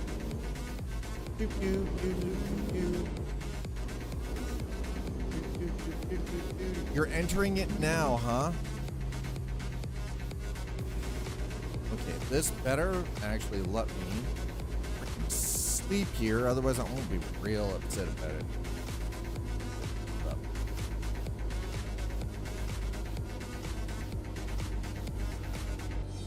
Really? Bro, what are you doing?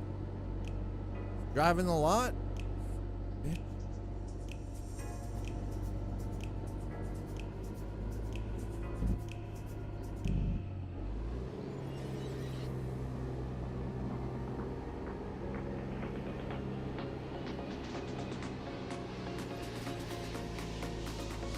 Hopefully, this lets me sleep.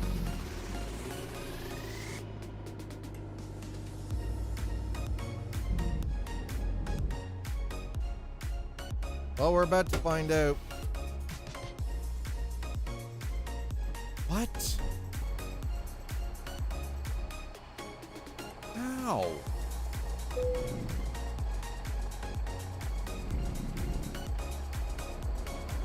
This makes no flippin' sense, man.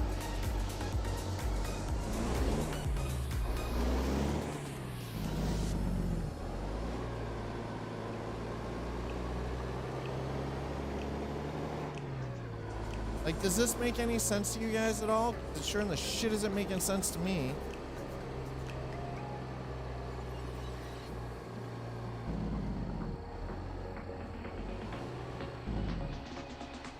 It's not even triggering the thing. What the fuck,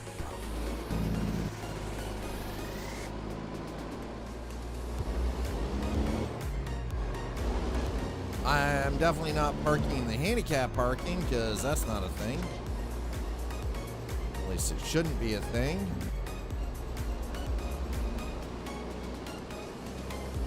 All I wanna do is put my head down and sleep.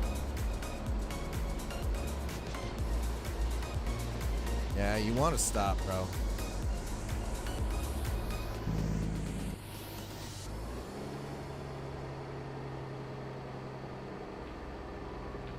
Ugh. Woo! Spicy. What the hell is going on? Are you gonna let me stop in here? Nope.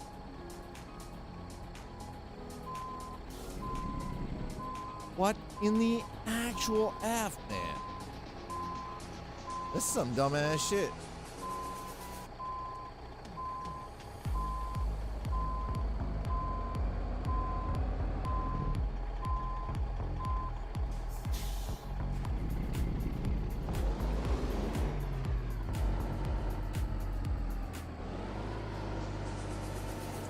No, definitely not, right? Drop trailer? I didn't know you could even drop the trailer to do that in the game. I didn't think you should be able to.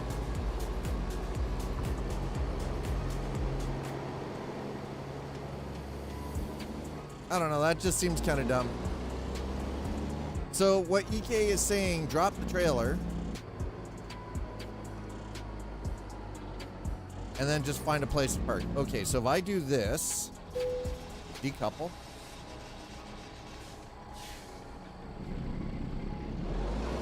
We're gonna leave it there. I swear to God, if this works, what the fuck? Really?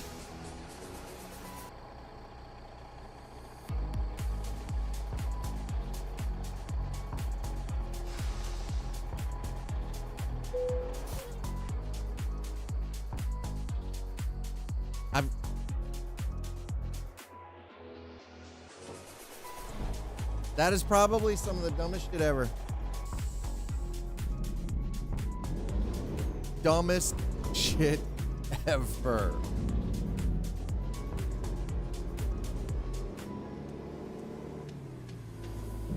Wow. And people wonder why I don't do the, why I don't haul heavy.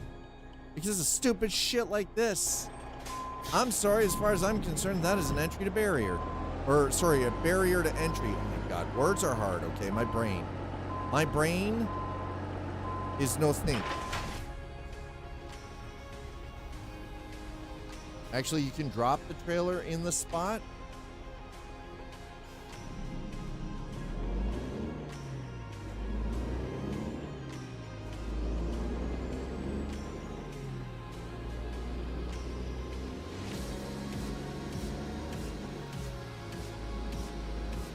All right, let's get the heck out of here, shall we?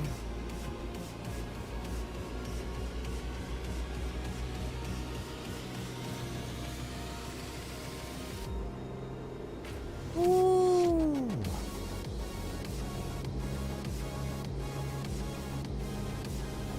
Thanks for being here, folks. Appreciate it. Whether you're watching over on YouTube or you're watching on Twitch, thank you so much for hanging out. Yeah, no, brain is ready to already shut off. Brain wants to stop braining. Absolutely, can confirm. Brain is already ready to stop braining.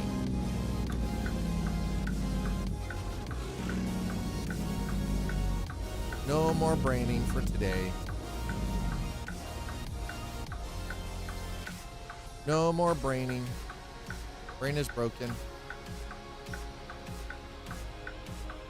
No, actually, part of the problem today is that, so yesterday we were like hovering anywhere between, and it was weird. We had these weird temperature fluctuations where it was like -2 and then it was like +8, -2. And it was like weird because it was like within a single hour where it was going between +2 or -2 +8, -2 +8.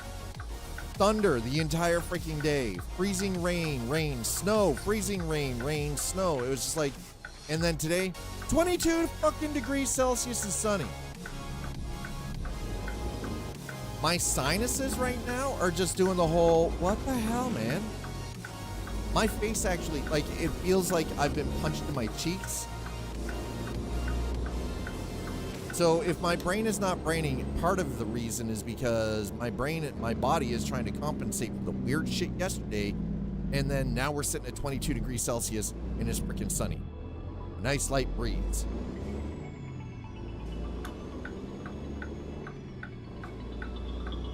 I think someone slipped Mother Nature a roofie yesterday. I'm just guessing.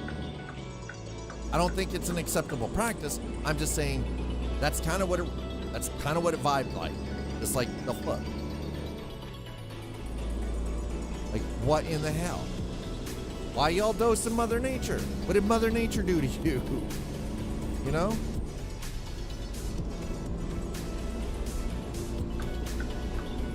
Don't you think nature's been abused enough?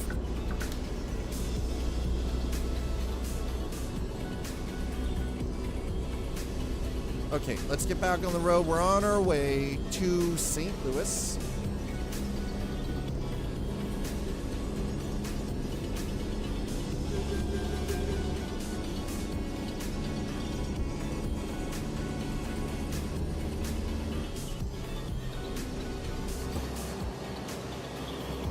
And yeah, as you can see, we are hauling heavy. This is part of the reason why I don't do these loads, though. This is just kind of awkward, kind of difficult. So here's the stupid part. Now that I know that when I'm hauling these loads and it won't let me actually sleep, really just disconnect the damn trailer, go into the parking spot, and boom, done. But just because I'm that kind of person, I'm going to leave the trailer in the middle of the parking lot. Because why not? I've already been inconvenienced. So now it is my turn to reciprocate the inconvenience for others in the game. Now, that is actually how it would be if, you know, this was multiplayer and online.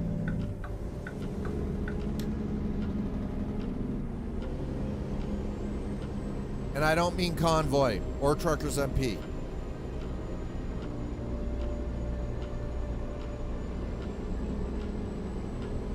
Who did? Was it really?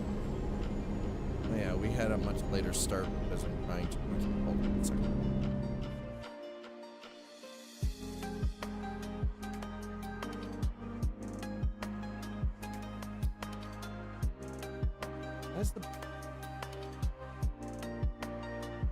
Why has the bill gone up?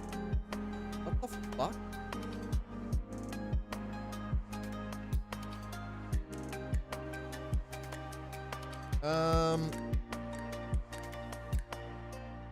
Great, now I have to talk to the phone company. Fuck, man. Oversized load, something like that. Listen. That's what she said.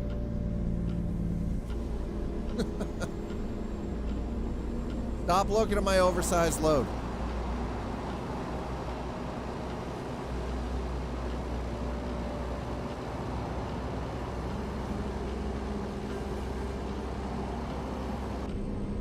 Hi, Tech. How are you? Okay. Oh. Ooh.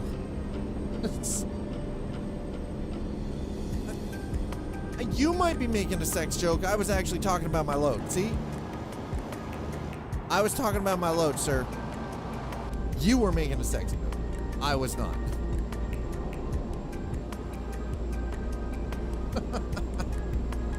Just throwing everybody under the bus today. Fuck it.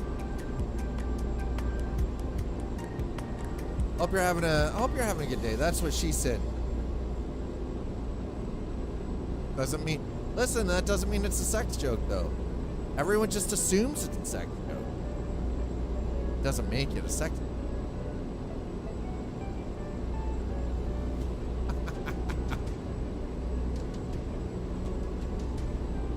So say we all. Oh my God.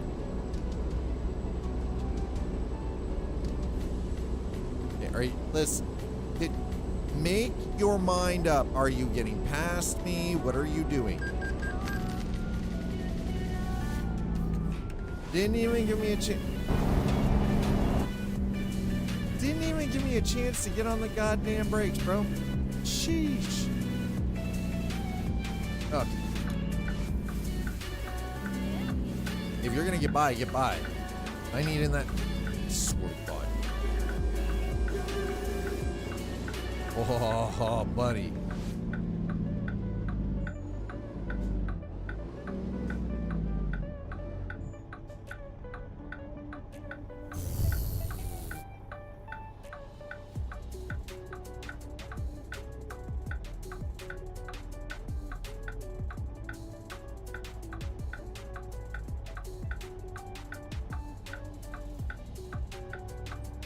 Ah, there we go.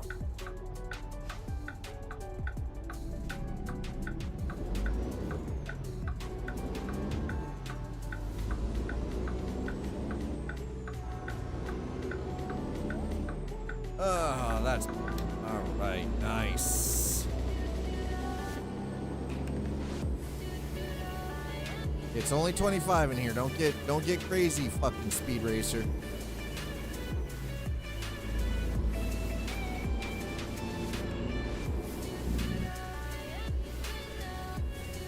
Welcome to Beatrice. Wait a minute, where are we on the map?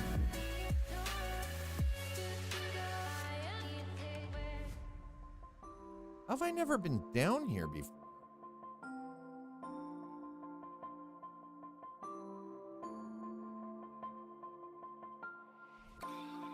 Well, we are pretty goddamn close to the border, that's for sure.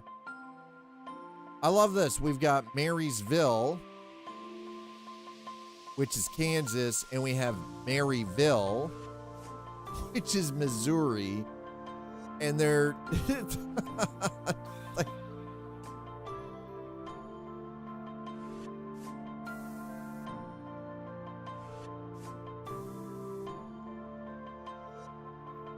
all right, so we've got what? Louisiana, Iowa. We're just about to cross the border into Missouri.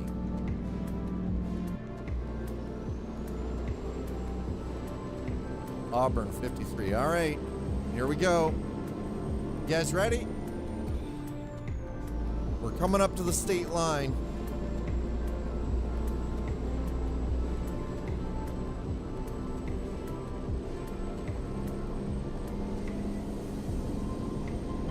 We're coming up to the state line.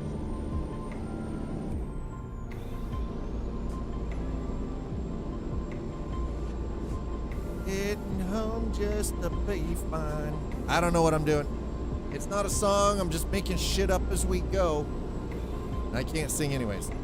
So, don't worry. I'm not going to torture you. I promise. Ish. Well, it's obvious we haven't been down here because this road is unmarked. So, here we go. Sing it, girl. Well, I would if I could, but I can't, so I won't. I'd rather not I'd rather not torture people and lose viewers because I can't sing. Listen, if I was given the option to sing for my life or eat a bullet, I'll eat the bullet. I know where my skill sets are. Singing, not a skill set, and I'm okay with it. I'm confident in the fact that I cannot sing. So it's all good. Don't worry about it. All right, here we go. What is this, a little side-by? You know you're in fucking Hicksville when you got like dude driving down the road in a little side-by-side. Jesus. Farmers are, am I right? I can't really talk. I used to be one of those farmers. Only responsible by driving the ATV down the side of the road, not in the middle of the road.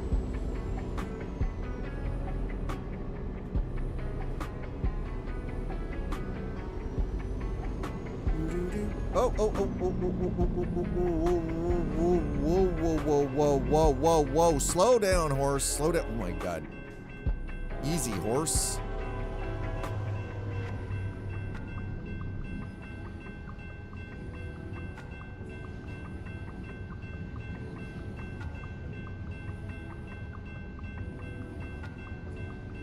Could be here a bit.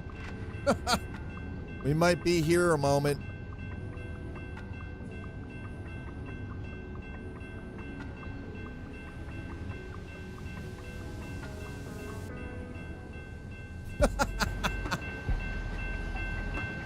I mean,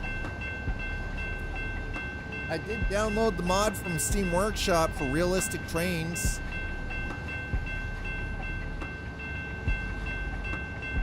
You know what? I'm pretty content with that. Crapia.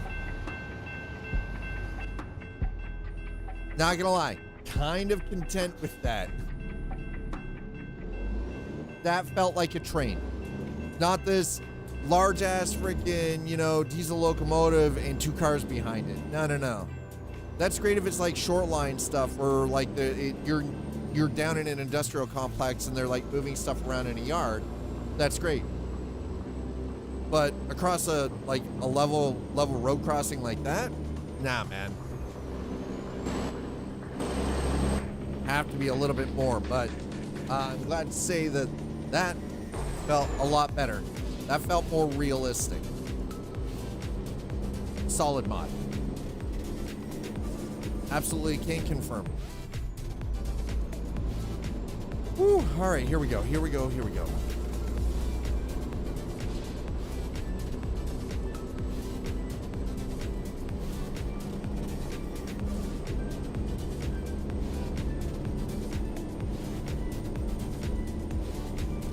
Don't pivot. We deliver. What? All right, we're coming up to Auburn. Welcome, Auburn.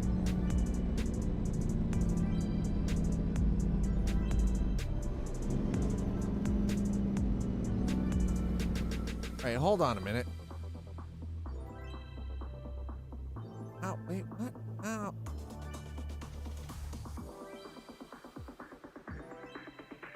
Oh, all right. So hold on 1 second. I want to do something,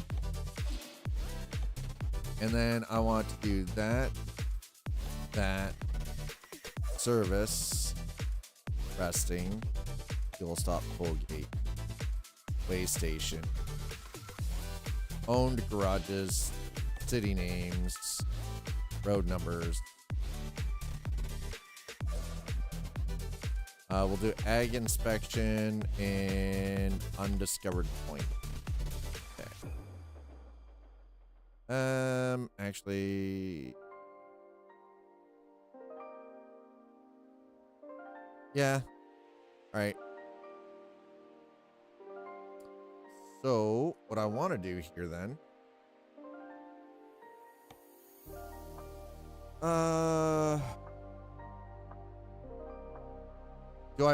you know what? We're going to take a detour here. We're gonna do the detour. F it. Dad's doing the detour. I don't need to get the whatever it is down there because I apparently already have it. So we're blowing through here in Auburn anyway. So dad tour, exactly. We're doing the dad tour. Absolutely. Hell yeah.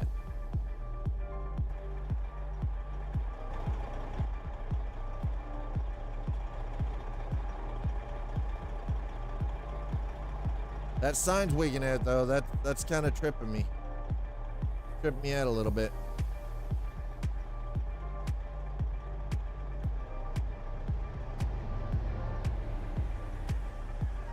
That Walter White.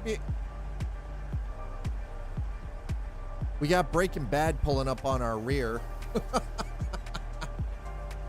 got Breaking Bad on our rear, chat.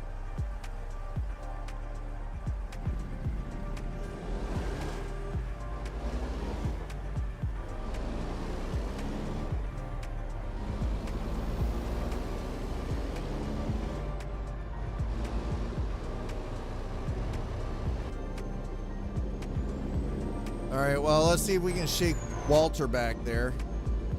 Get him off of us. We're gonna check some cornfields here too, okay? Listen, this is what we refer to in where I grew up as crop dusting, okay? That's all it is. We're just crop dusting.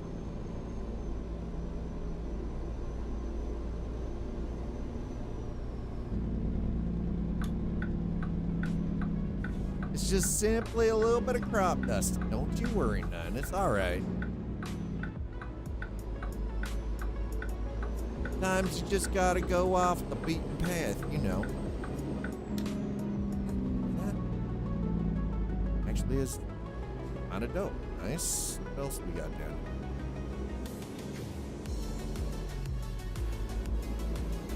Now, to be fair, this is not the optimal load we should be taking detours like this with, but we're here anyway.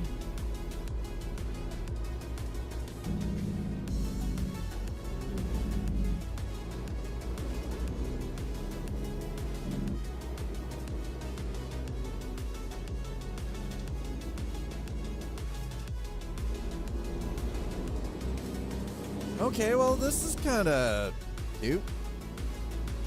Little picnic stands.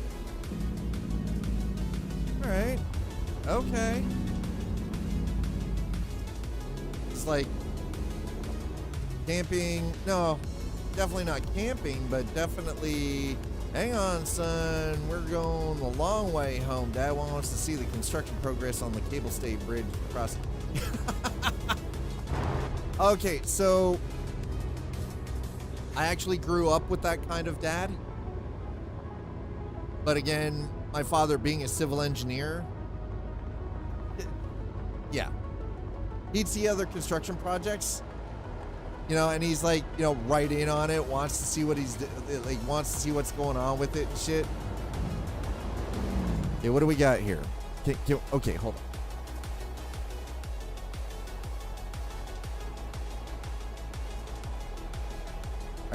You know what? This is how we're gonna do this. Let's go to photo mode. Lewis and Clark campsite. The members of the Lewis and Clark expedition camped here on the Nebraska side of the river on July 15th, 1804. Clark and two men walked along the river surveying the land. Clark noted in his journal that they had to cross 3 small streams, including the little Nemaha River. He recorded the extensive prairies between the hills marking the Missouri River floodplain. He noted the abundance of fruit. I saw great quantities of grapes, plums, and 2 kinds of wild cherries. Soon after embarking the next morning, the expedition's keel boat caught on a snag in the river. Despite the delay, the explorers traveled 20 miles. Whoa. Why are we talking about getting F dry? Who hurt you? Why are you always so angry?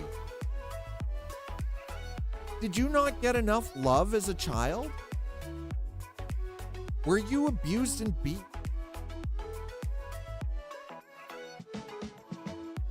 What Okay, well, that's not our fault. Take it out on their parents.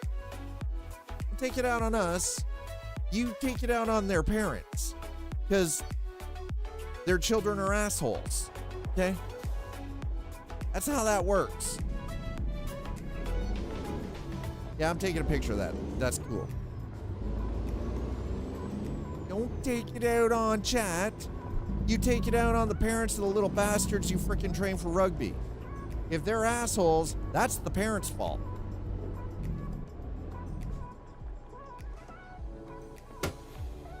%, unequivocally, the parents' fault. You take it out on them, not out on us. Hi, not slave. Okay. Brownville boat. Well, here's the new one to add. I didn't even have this one, so we're just adding this now. The Brownville boat. Captain Meriwether Lewis.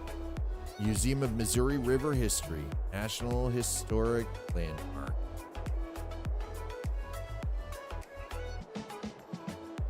Do, do, do, do, do, do.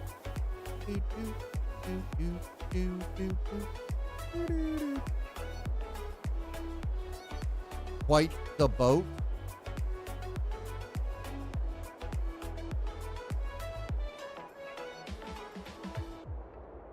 Parents have given their blessing to force consequence. Good. Good. That's good. Then don't take it out on us, man. I gotta say, stuff is kind of nice. I like it. He's very nice. Very nice. Okay. There we go. Now that we got that done.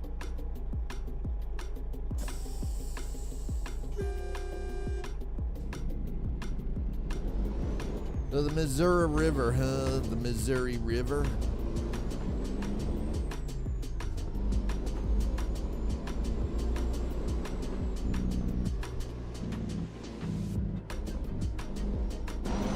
All right, let's get her going.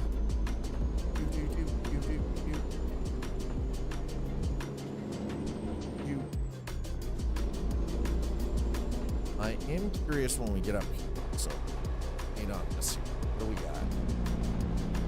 All right, so, oh, that's just, yeah, that's not thing. Poop. Damn it. Yeah, I was thinking, hey, what's this here? Nothing. Abso-freaking-lutely nothing. Doesn't go anywhere. A little motorboat there. A little fishing boat by the look of it. I want to go down there, but apparently I can't. Not allowed to go there. It's not a thing. It's not a thing. What the heck? Yes, I'm bitter. I want to just open world freely explore this shit. I want the experience that I got from driving in the Crew 2, okay? Or the Crew 1. The original The Crew. I want to go off-road, I should be able to go off-road.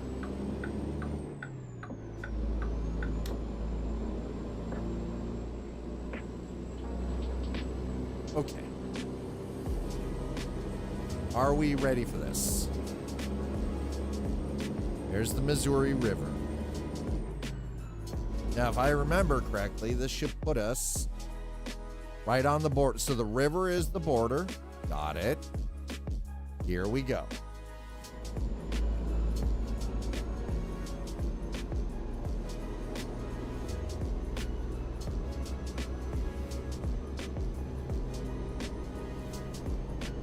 And here we are. We are now officially in the state of Missouri.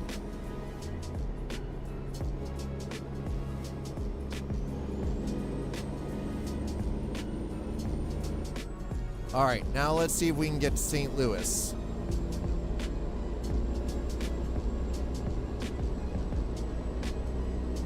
So, something I've actually come to notice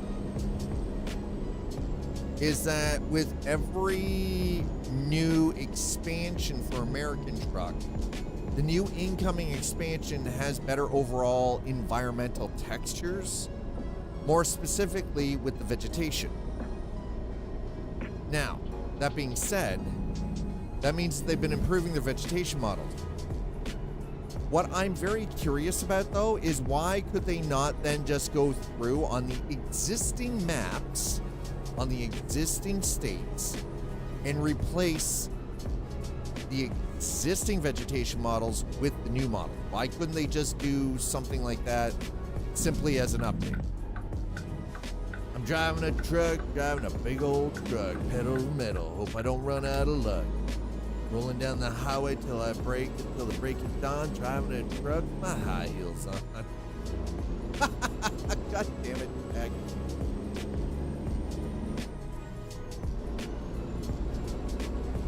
Ooh. I'm such a dirty trucker. I'm not even sorry for that. Hi, YouTube. Hi, Twitch. You guys are cute. Thanks for being here. Right, so we're on our way to St. Louis. I figured St. Louis was going to be the first place that we went to. Hey, look, it's 3 a.m. Nothing else open. Next right, Denny's. Look, yeah. No, but I'm actually noticing that the environmental models, like the grass, just the environmental stuff, the vegetation, everything is actually already better. Like the trees have more granular detail in them, and I'm thinking, you know, if you already have these assets done, why couldn't you just roll out an update to then just update vegetation across the map? Now, I know that wouldn't necessarily fix the vegetation in places like, say, New Mexico or Nevada, right? Like, all right, you got an on-site call? All right, cheers, tech. Hope the on-site call doesn't make you want to, like, stab a hoe. Don't stab. No stab. Stabbing is bad.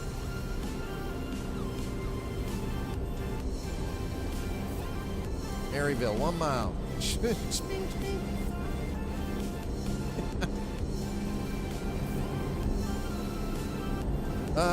me, could you stay on the, thank you, stay on the lane, thanks, love it, perfect, fantastic.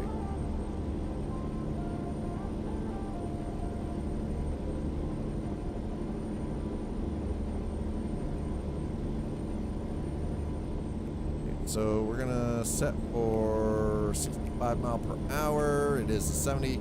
So we're just, again, I'm gonna do my usual. We're gonna run just slightly under the max speed limit for where we are. Not in a rush. Not in a rush, okay? Oh, he is, oh damn. Mine's bigger.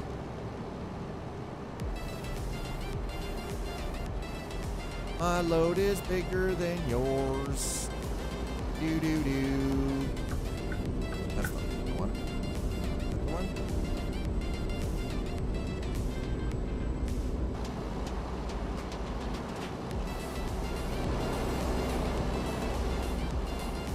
Oh, shit! No, we're fine. This is fine. This is fine. We're good. Don't you worry. No, we're fine. This is fine.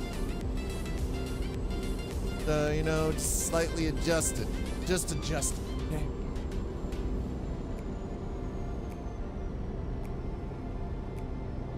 Alright, so we shouldn't be, we're not too far out, are we? Oh no, we're only 300 miles out from our destination.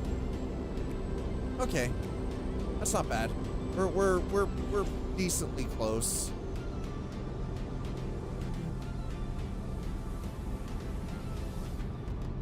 Explore Kansas. We just got into Missouri. Why would I?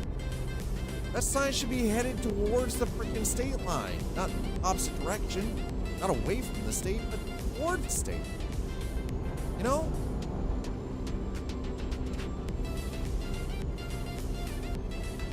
No pivot, we deliver.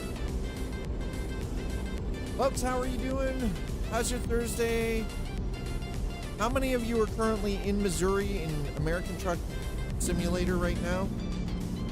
For those of you who aren't, are you waiting until you get home after your workday to jump into it?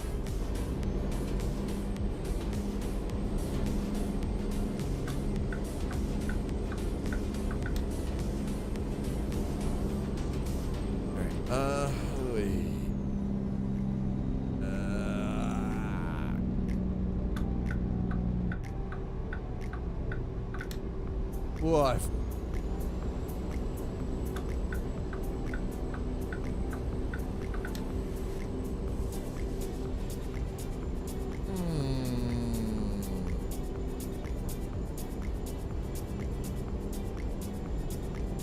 Okay, so it is only 55 here. Got it. All right, all right. I don't want to be speeding. I don't want to get any ticket. Trying not to lose money and have our insurance go through the roof? No. Des Moines.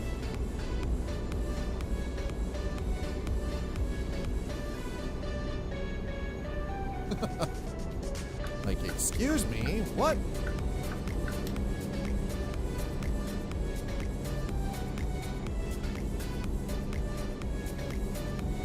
What are you all doing, chat? You're in here, but you're awful quiet. If you're quiet, you better be playing video games. And if you are, what games are you playing?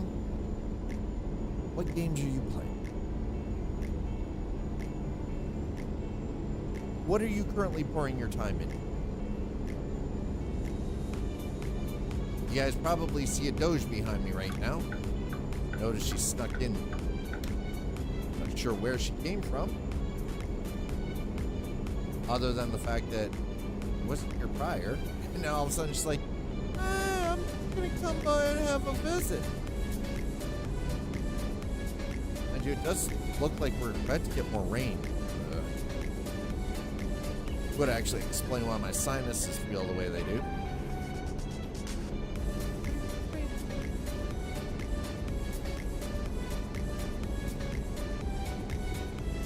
Midwest city looking very Midwest.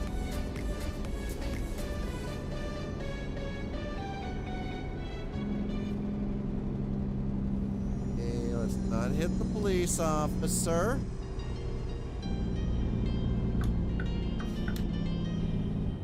No, that's right. Yeah, exactly. Don't be heat bags, chat. Be a heat bag.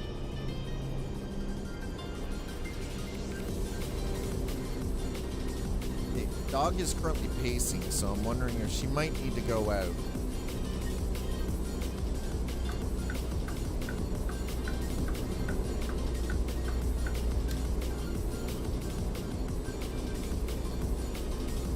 So let's get, wow, this is a hell of a freaking interchange.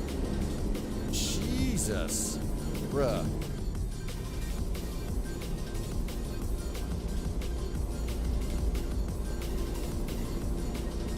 Woo. That is definitely an interchange. Okay, please get by me. Please get by me. Thank you. What I hit. Okay. No hitting AI drivers. We've done well so far. We'd like to keep this going the way it is. Okay? It's nice and simple. Very easy.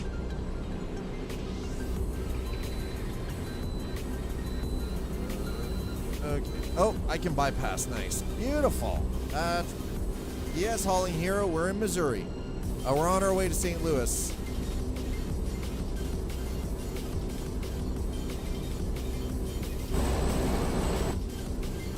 Oh, boy. Well, that's a problem.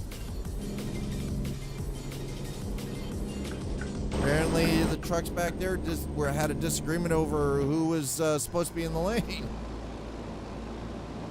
But yeah, we are on our way to Missouri, Hauling Hero. Welcome on in. Dick, hello, how are you? You doing well? Yep. So we're on our way to St. Louis. We actually started in Daniel Junction, which is in Wyoming. So we started in Wyoming. Been making our way across the map here with this load.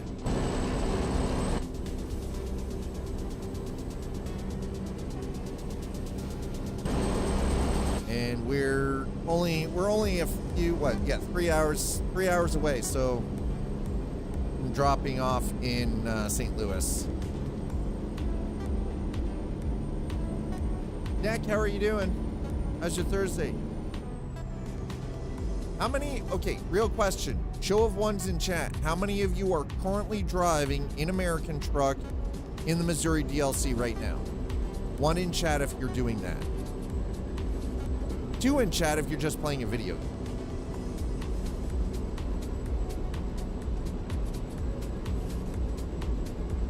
So we're pedal to the metal.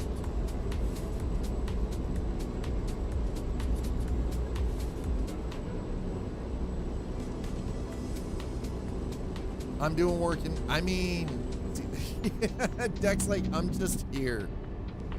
You know what? That's the thing. Some people watch while at work, right? You know what? If you can have a chill Thursday or like any kind of a chill day at work where you can sit back and sort of like watch stuff on YouTube or catch up with your favorite like streaming community on Twitch or whatever, it's actually not terrible, right? So this is something I've become.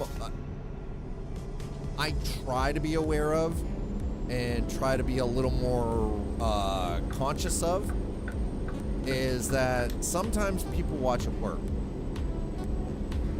I wouldn't have what I would classify as safe for work content sometimes. Now, it's not like overtly sexual or anything like that. And I try to not be like do anything lewd in video games, what have you. But I do swear like a sailor. But I need to carry my glasses frame to the store. Oh. Yikes. It's in a town at a small... Oh, okay. I got you. I get it. Are you gonna... Yeah, you're gonna let me over? Thank you. And I drive. Oh, yeah, no. You're like, nope. You're just gonna wait. So GG's, I mean, Deck's just gonna wait, aren't you? Like, nah, listen, I don't need it that bad. I can wait. Oh, whoa. Jesus, camera. Relax. Hakuna Yatadas, relax. The parking? Yeah. Isn't that always the problem when you're driving a larger vehicle? The parking? You're like, God damn it.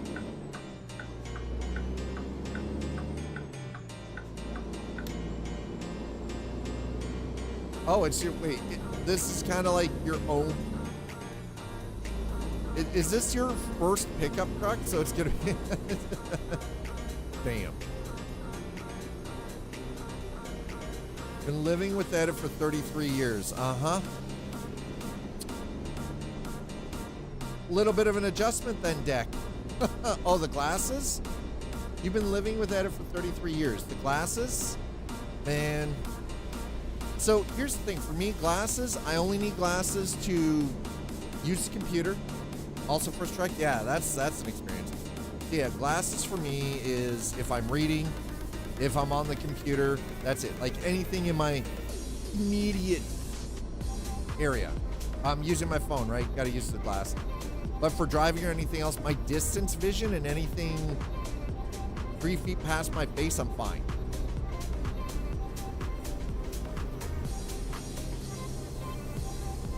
If I take these off, I have to squint to see everything clearly on the screen. But to look out the window, I can see everything outside of the window fine without my glasses. I put these on, I can see everything on the screen nice and clear, but shit outside my window gets blurry.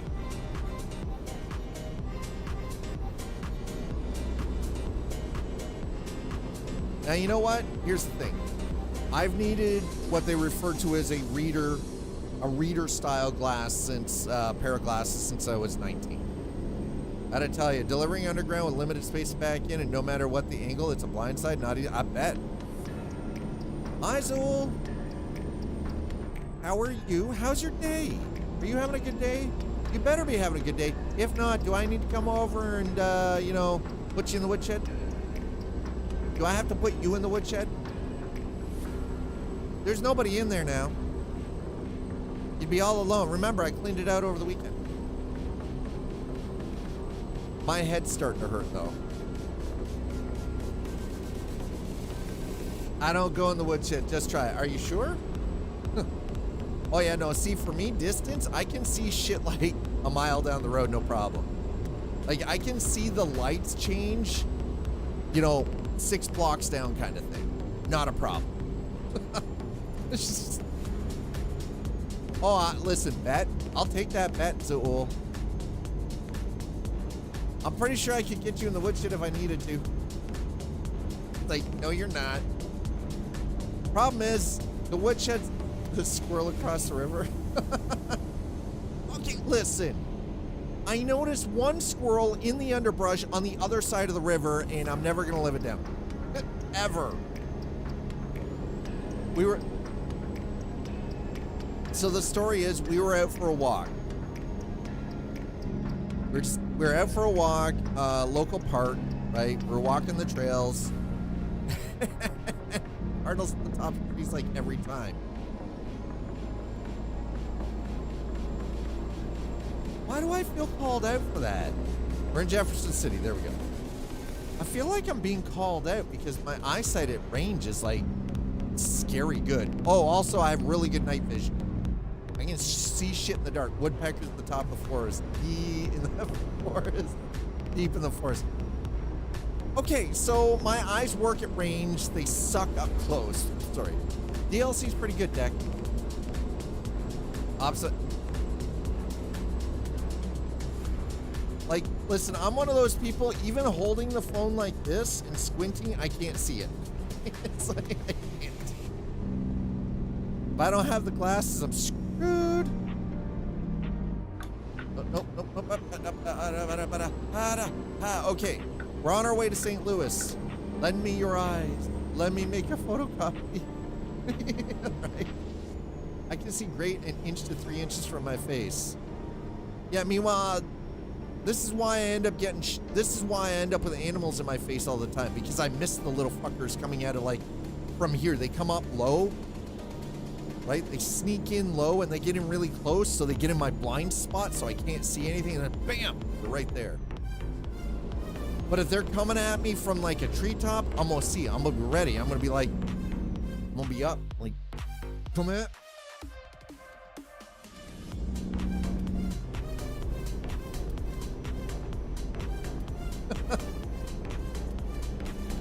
That's why I don't like cats getting like here, because then I can't see where the paw's coming from, you know?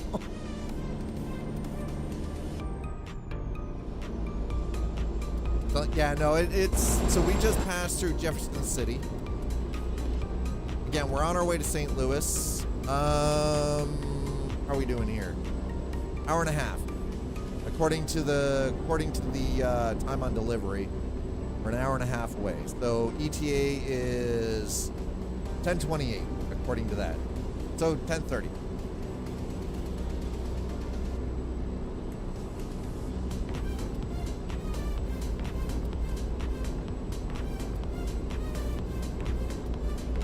St. Louis, that's where we're headed. St. Louis, Missouri.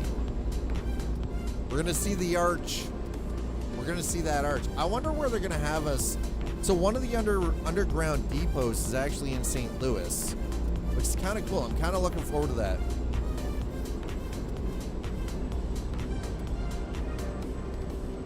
When we get this run done, I am going to have to take a break, though, just to stretch my shoulders and my neck out. I think I might have to take an Advil as well. Oh, I'm feeling it in the back of my jaw.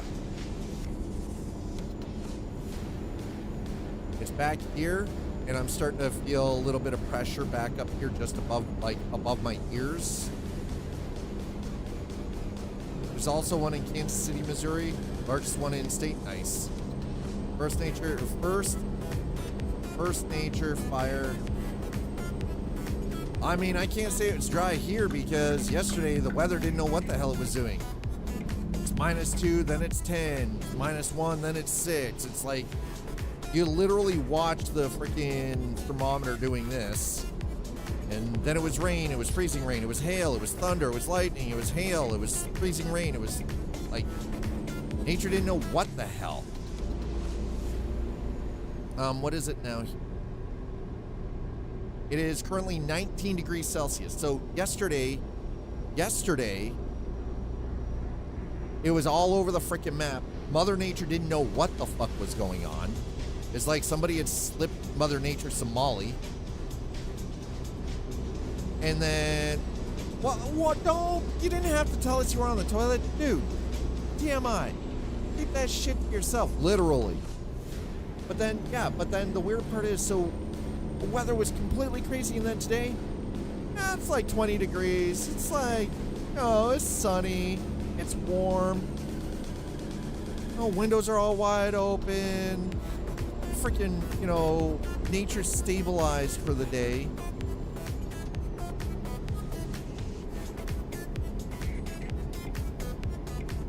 But then for me, my head, hey Quantum, good. We're now in Missouri. We're on our way to St. Louis. So the Missouri DLC released at 1 p.m. Eastern time today. We're now on our way to Missouri, or we're in Missouri. We're on our way to St. Louis. But yeah, so like the weather was like so freaking weird yesterday, and then today. So my head, like my sinuses, are so messed up because like yesterday was one of those. It was the fluctuations were so rapid, and then today we spike up to these higher temperatures in the air, like everything. And my sinuses are just doing like, what the fuck, bro? What is going on? Like, what is nature's deal, yo? Meanwhile, I'm like, I don't know. I don't know what to tell you. How you feeling today, Quantum? How's your pain levels, man?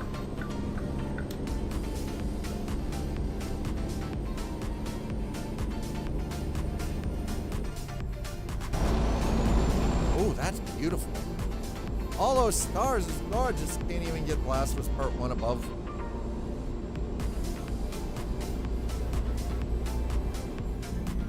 Okay, so Spice Sonar, what were you getting with Last of Us Part 1 prior to... What were you getting with that prior? That is a little concerning, honestly.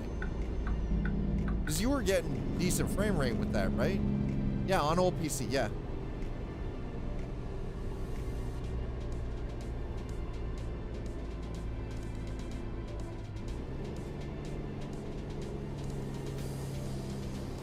Maybe it's just, did you roll back, but you rolled back the driver, right? Got a proper sprain here now, which is fantastic. Mother Nature's still stoned here. You're on latest driver? The recommendation I will make, try rolling the driver back like to the previous one. Let's give it a try. See if that fixes things.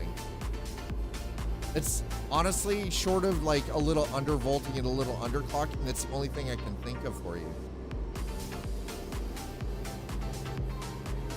Well, that or contact the manufacturer, right? Like, I don't know. Something's definitely not right there because it was very performant. Now it's not. I've turned down all settings, not changed FPS at all. So I'm not gonna lie, that sounds very similar to what I was having issues with the recent freaking NVIDIA drivers. I actually had to roll back to January's driver for the 3080 Ti, and now everything's functioning the way it's supposed to. Everything's working the way as intended, which is very odd. Doesn't make any damn sense, but here we are, and it's doing exactly what it should be doing. Wait, what in the...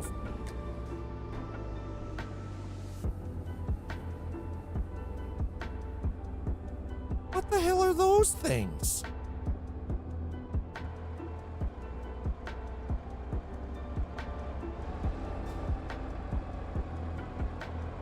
Hi, rookie. How are you?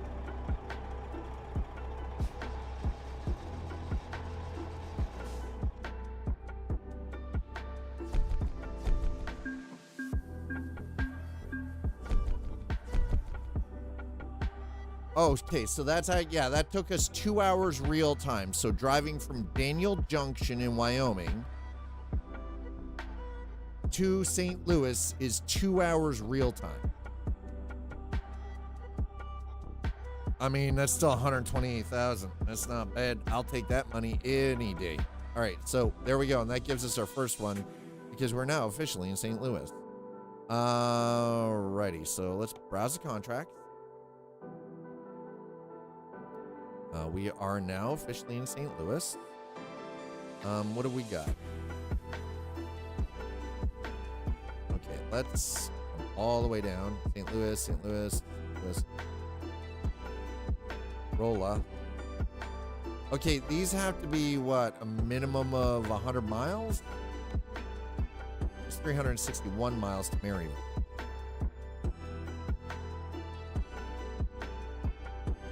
Columbia, Springfield. How do I already have Springfield?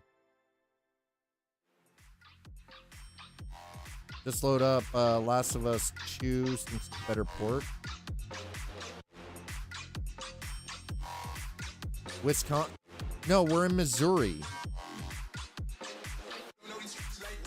What were you expecting, rookie?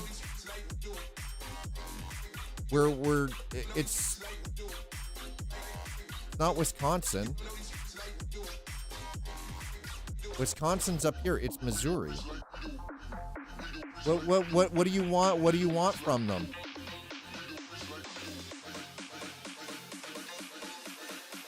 And believe it or not, the physics difference, there's no change. You don't notice anything different physically with the game. What it does, though, is it means that there's physical contact between you and other items. It's not like this weird bounding box issue where shit's like, there's like 10 feet between you and a truck you apparently hit. So it's more accurate modeling, I guess.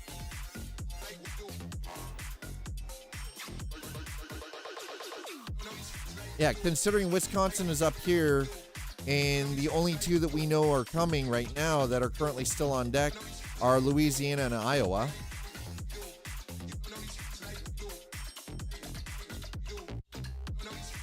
The next one we're going to get is probably going to be Iowa. So it's Iowa and Louisiana are the other. And don't we actually, isn't it? Wait.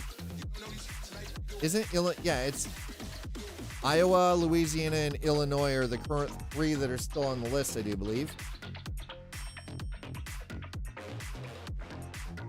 Got load at underground facility in St. Louis, going to another one in Springfield, Missouri. Nice. Maryville, Oklahoma.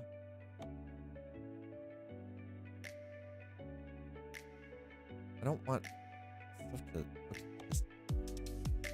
Harrison.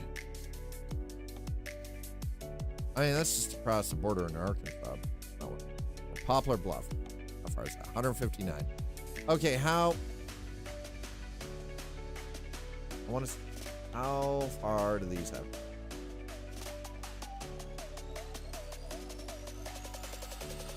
At least 100 miles from each other. Okay. All right. That's Iowa, Louisiana, and Illinois are announced. Yeah. And that's the order that we're going to be getting those in.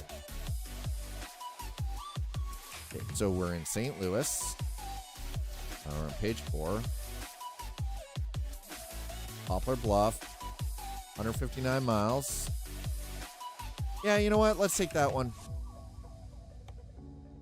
Forklift. Sure. Let's do it. Let's do it.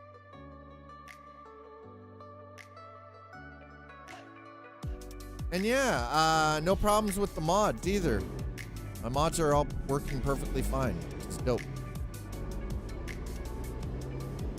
But then again, they were already updated for 1.5.4, so not really unexpected, I guess.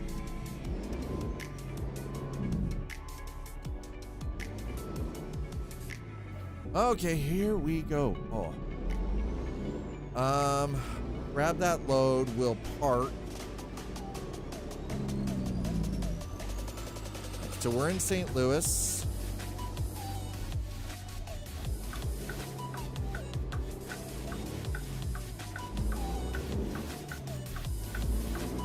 Oh. That's... Actually, yeah, you know what? We're gonna park first. And then we'll pick up our load.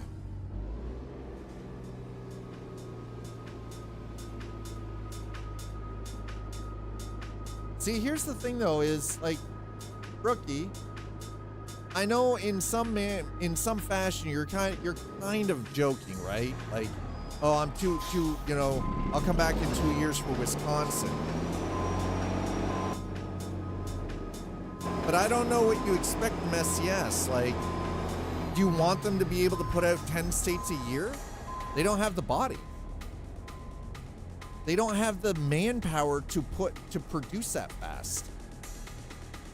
And when you're trying to do something on a scale that they're doing, when they actually send teams into the field to research stuff, they're not cheating like fucking Microsoft. Yeah, 2 years, but that's fine. I don't see a problem with that. I personally don't see a problem with that.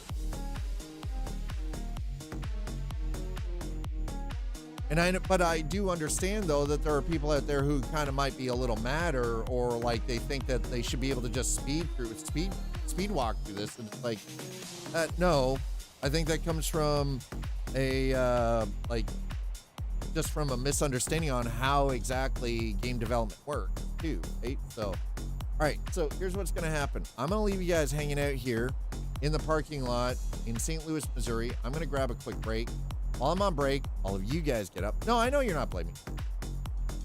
With maps and truck. Yeah, I know. Your big beef is economy, general immersion, and like AI stuff and everything else, right? Like I understand that. Okay, I'm gonna get up. I'm gonna stretch my legs. I'm gonna grab a quick break. I'm gonna go and get myself pop an Advil before this headache gets blown out of proportion. Chat, get up, stretch your legs, get yourselves a quick snack, get you something to drink, go touch some grass if you can, and I'll meet you back here in a few minutes.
All right, chat. I'm back. Hello, hello.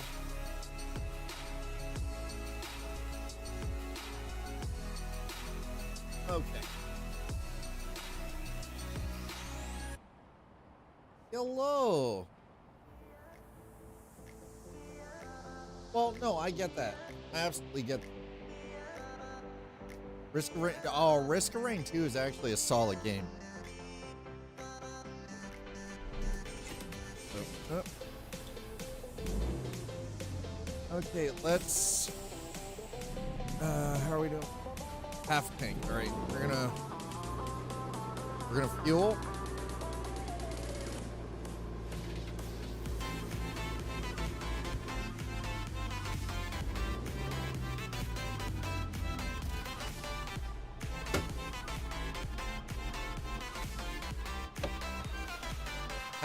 Half a tank of fuel. Let's go.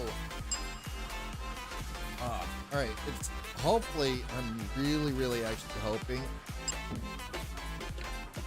Ooh. I'm hoping that the Advil I just took in about 20 minutes time tonight might be a write-off for me if it doesn't.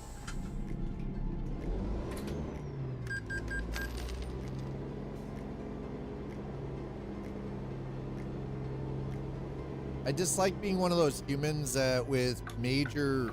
All right. See you in a few, Casper. Yeah, I don't enjoy being one of those rare human beings that. Yeah. You and I have both been going through this, which really kind of sucks.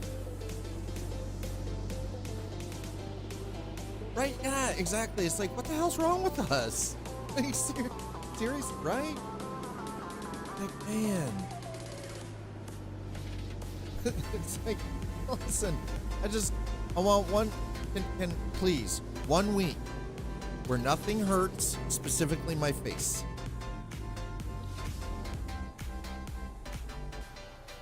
Okay, do we need any service? A little bit. There we go. Okay, yep, good. Fixed up, beautiful, awesome. Yeah, see, Dad hasn't been smashing into things. Yeah, no, it's really weird. This so far this year, I've had in the last 2 months, I've had more headaches and migraines in the last 2 months than I have in the previous 4 years combined. And it's not fun. It's like, yeah, the last 2 weeks have been really rough for that. Both of us. Hi, John. Well, come on in. Sit back, relax, take a load off. We're in St. Louis, Missouri at the moment.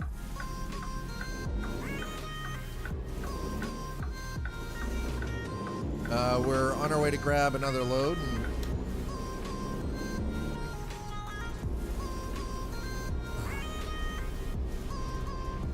yeah, it is a little concerning though too, right? Like I'm not used to my sinuses being like this freaking messed up.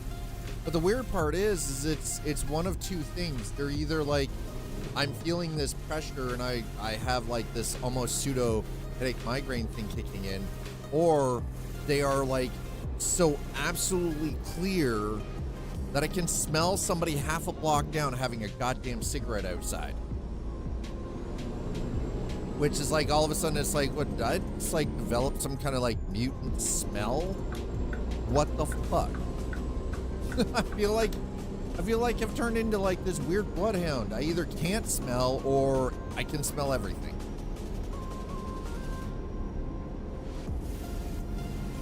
Like I can smell my neighbor's body odor kind of thing. Like it's freaking weird, man. I don't get it. I don't like it. I don't like it. It's very unpleasant. It's like, yo.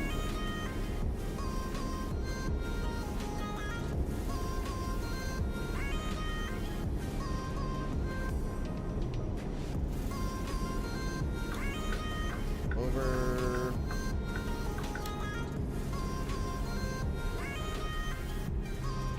See, here's the crazy part is I was actually starting to I have some stuff that I've been working on in the evenings while I'm watching other people stream or whatever else. Like just, again, I'm toying with the idea of doing, while I'm multi-streaming, because I stream on Twitch and YouTube at the same time, I'm also thinking of doing like pure just YouTube content, gaming content, with like American Truck, Euro Truck, Forza 5, stuff like that.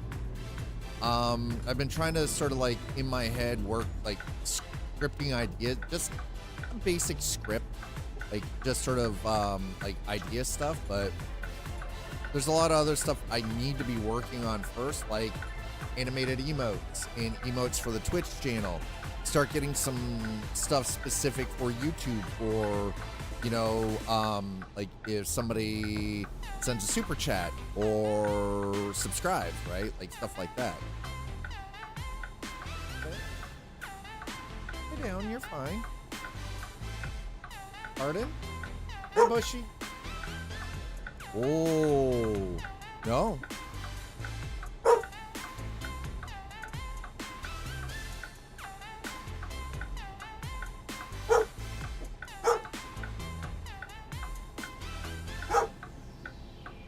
I'm just gonna sit here and ignore her.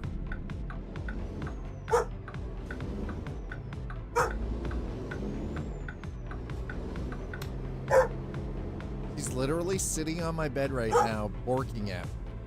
She's staring at me, making noises and barking.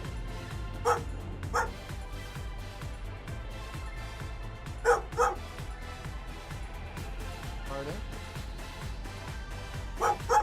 1 second.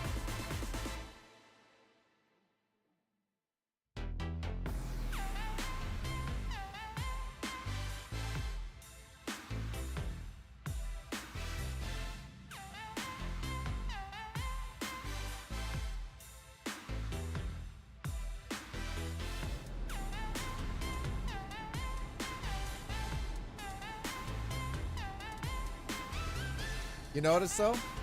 Didn't raise my voice. Didn't come off as aggressive to the dog at all.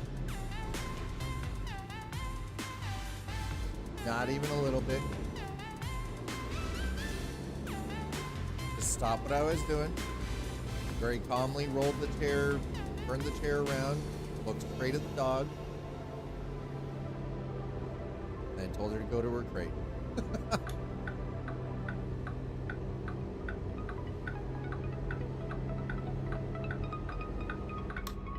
Look at it like you wanted to eat it. No, you don't look at a dog like you want to eat it. That's usually how you instead end up inciting violence from the dog.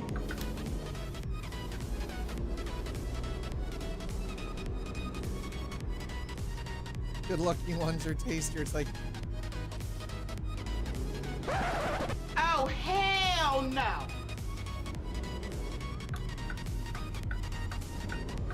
Jesus, Slider. It's like milk, but with cosmetics. We're talking about dogs, not people. Dogs, not human. Really?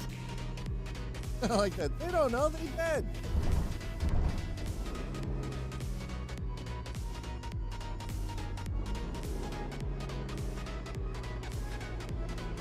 Dogs, humans, different sections. Put through why you want. Oh no, I definitely don't want human horn. No, I don't. I do not.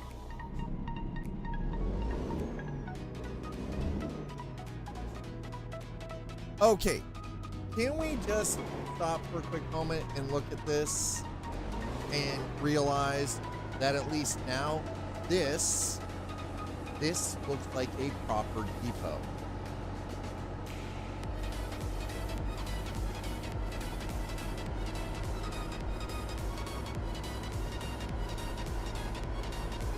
This looks like a proper depot.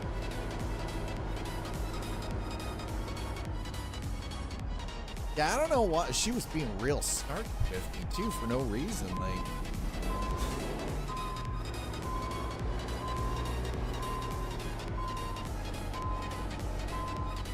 Maybe she senses I'm a little aggro right now. My minus head.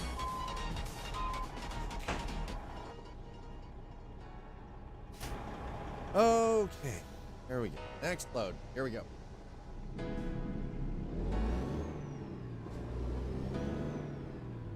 That's not bad. This one's only 159 miles. You're a depot.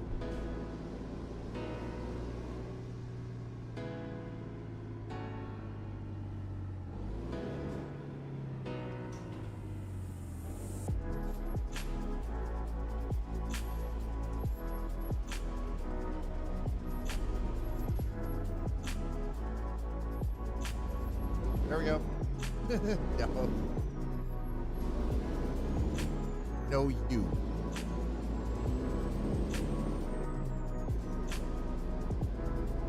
Less fun than being a Nepo, baby.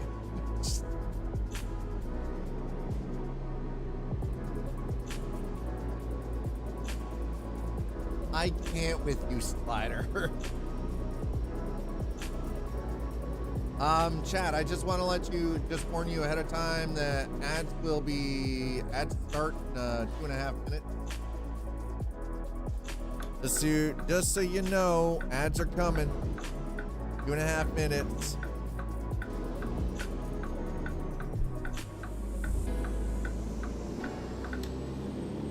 Ugh.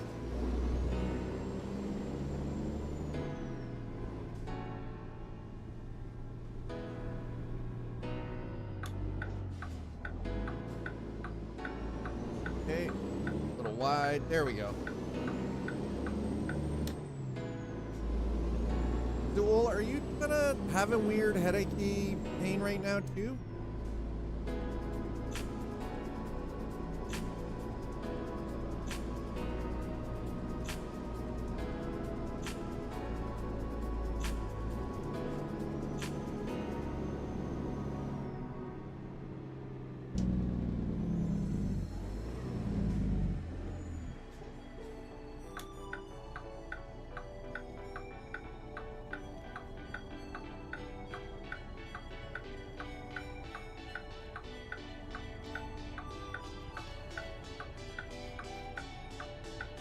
Now, here's a question I have for you too, Slider. How do you know Depot Baby less fun than being Nepo Baby? How do you know that? I feel like that's a legitimate question. Folks, if you're just running, welcome on in. We are currently partaking of the Missouri DLC for American Truck Simulator. Being born in Truck Depot versus Rick Nepo.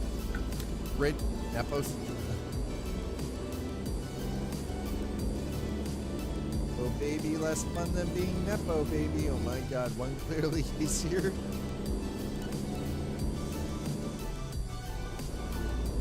When you drive truck, yep. When you own trucks. That's always a possibility as well, yeah. Damn it. Really? Seriously, bro? Money makes money. Okay,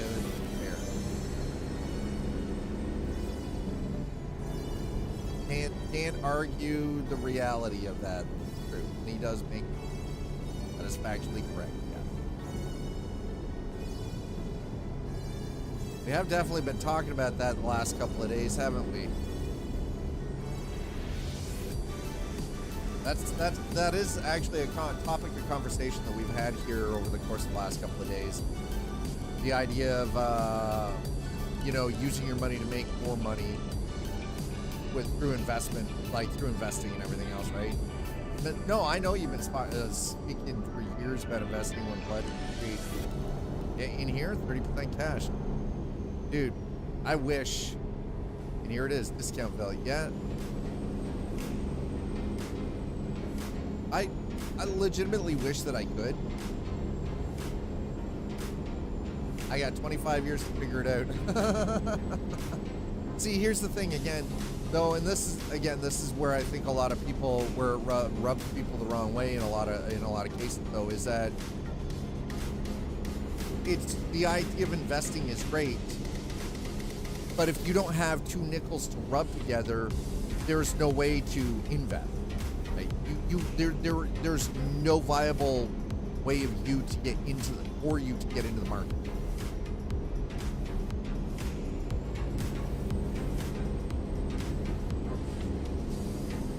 Oh no, I know it's bad for everyone. I absolutely know that it's bad for everyone.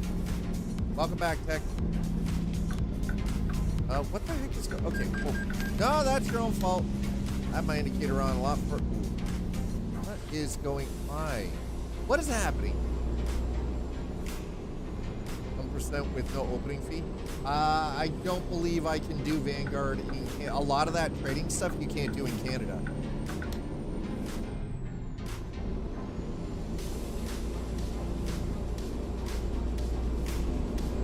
Jeez, are you capitalist talking about it? I am not a capitalist, but I do understand the necessary evil of capitalism.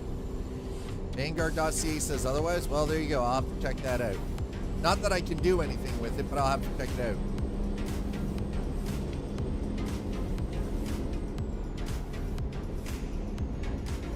See, here's the thing. Years ago, I had stuff that was invested. I had money in market, but it was stuff that I had inherited, right? But starting the rock, not launch. Well, no, yeah, I'm not launching it. Fuck no. Hell no, dude. Are you kidding me? Like pre 2007, 2008,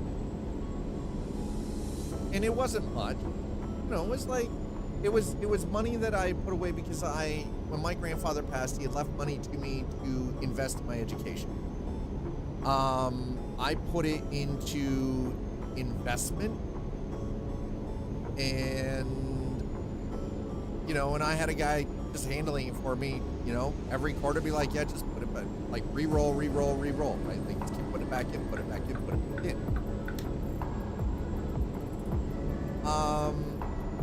And I never touched it. I just let it just keep doing what it was doing. Never touched it, never touched it, never touched it. I just. And then 2007, 2008, the market crashed. And it went from being like $85,000 down to $1,500. And at that point, I was like, fuck it. I will take my $1,500. I will take the loss. Thankfully, there was no capital gains tax because it had fucking wiped pretty much.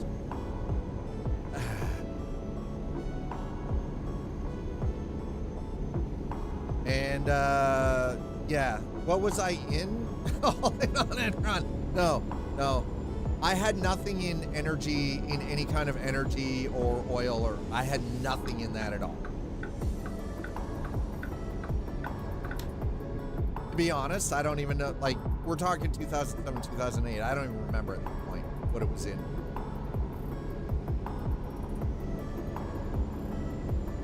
All I know is the majority of it was in high risk. It was mixed between high risk and there was a little bit medium risk, but most of it was high risk. Right? But again, like, here's the thing. Now, I know some people would get really pissed off about a loss like that, but this is money in my head that wasn't mine to begin with. Yeah, it was given to me. I inherited it when my grandfather passed away. But in my brain, right, unrealized gains is not money. Exactly. That was one financial lesson I learned growing up.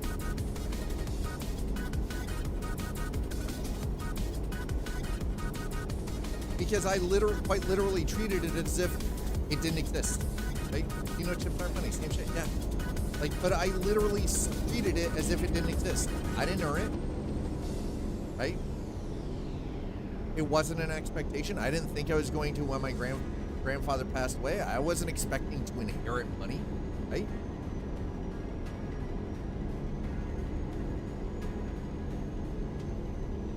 So I just basically treated it as if it didn't exist.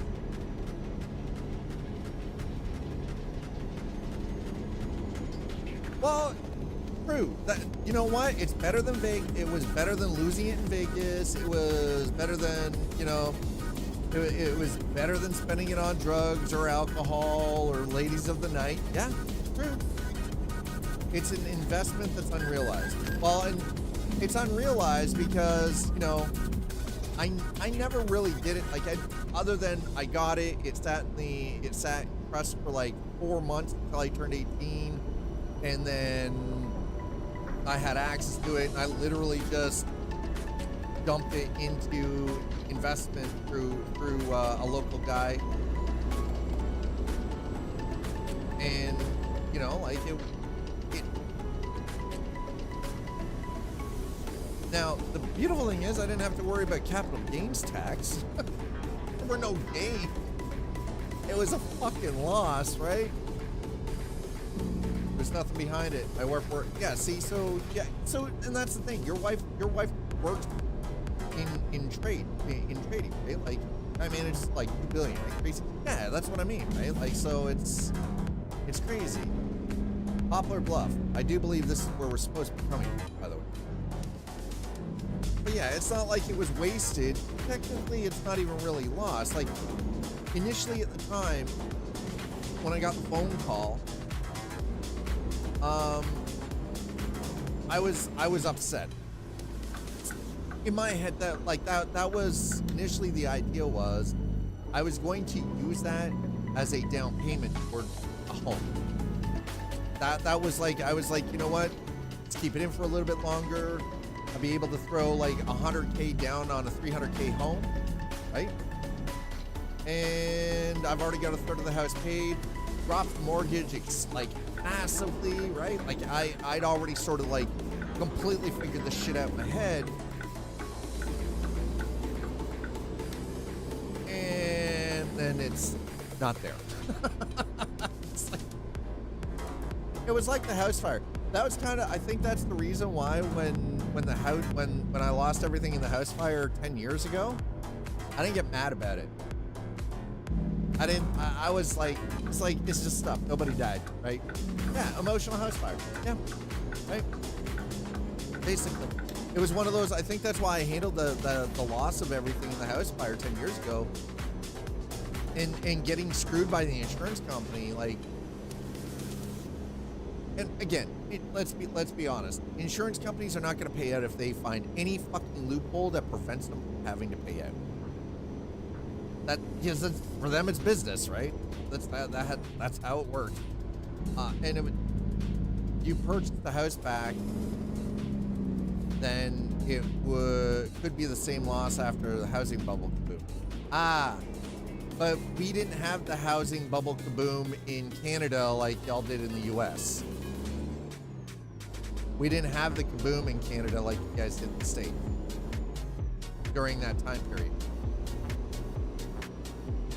Our market, like the stock market dipped a bit. Our dollar went up though. Like there was a good portion of time in 2007, 2008 where the Canadian dollar was on parity with the US dollar, which was dope as fuck because it actually gave Canadians a lot of buying power. But our housing market didn't dump. But again, we also have stricter regulation on the availability of people being able to get mortgages. It is much harder to buy a house. Yeah, no, insurance. Yeah, that's right. Insurance is really good for insurance companies. Yes, it is. Absolutely. Money, money, money, money, money, Mr. Krabs. Sounds about right. That's very capitalistic of you, Tech Noir.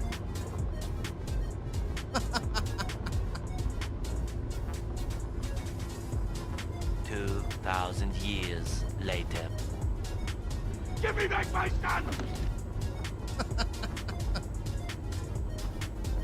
Sorry about that.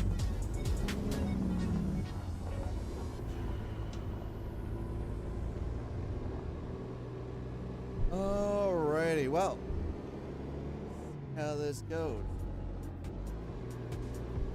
Oh.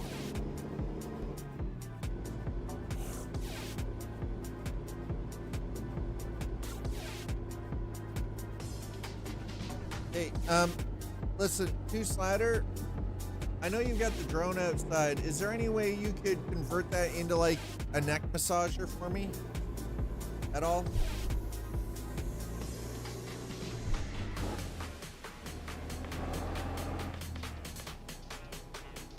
Well, this isn't awkward.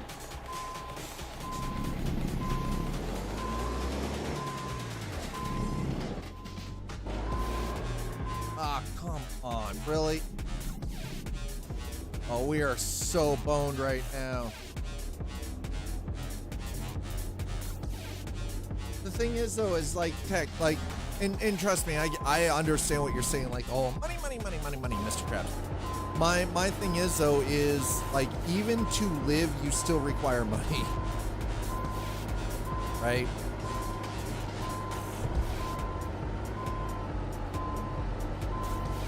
And it's not like, and here's, and let me be perfectly clear with everybody. I am not a greedy human being. I believe in, you know, needs come before want every single time. Needs have to be met first, and if the needs aren't met, then you're doing something wrong. All your basic needs: roof over your head, 3 square meals a day, clothes on your back, run good clean running water, electricity, and internet. Right? Everything else outside of that is a want. Your phone, that's a want. You won't die if your phone dies. Right? And son-in-law on DVD. You know what? I'll even listen. The complete Matrix collection on Blu-ray.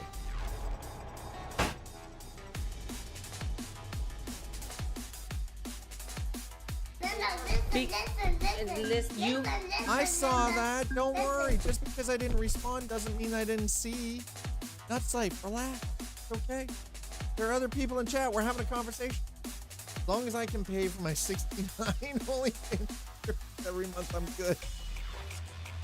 How's that going to help you if you're living out of the trunk of your car?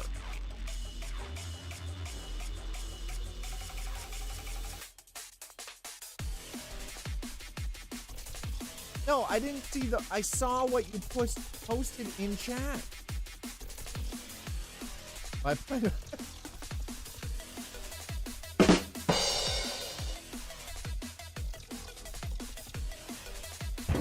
FBI, open up!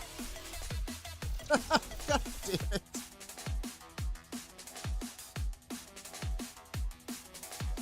I didn't see the picture you posted, but I saw what you put in chat, but that's okay. It's okay. I don't listen. Remember, you are in amongst a group. That means I have to communicate with everyone, and not everyone can get my immediate attention and get a response. I mean, it's true.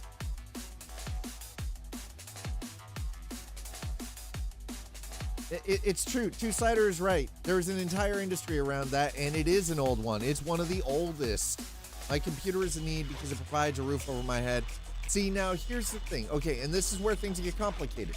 Your computer is a tool. Therefore, it is a need because it is what allows you to do the work that you do so you can actually pay your bills. For me, very much a similar thing. It is a tool. It is a form of entertainment, but it is predominantly a tool that allows me to then do what we're doing here. Now my brain hurts. Thanks. You're welcome. You're welcome. Oh. Okay, so we're in Poplar Bluff. Right? Poplar Bluff. No, I don't want to go to Little Rock. That's only 80. God damn it. It needs to be at least a minimum of 100 miles.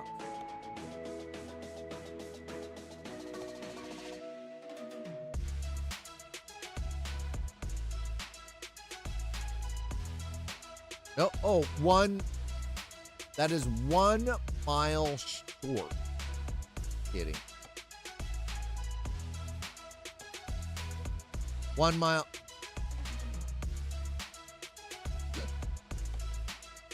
That it's getting ow. 1 mile short. 1 mile short. Jefferson City.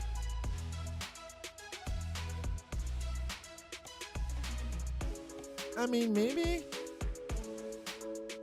Idaho. We're not going to Idaho. Frog Pond.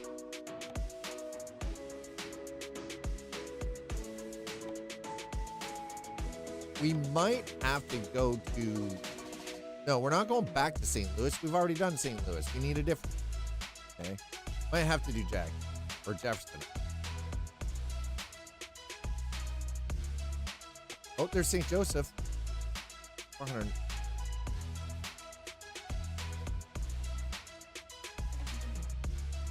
Actually, you know, that's not bad. Maybe. Have anything? Stop.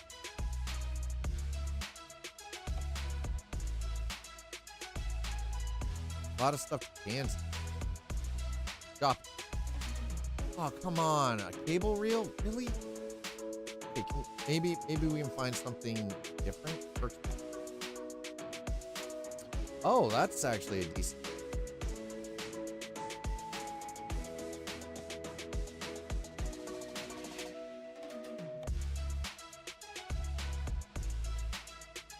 All right, let's do the one to Kirksville then.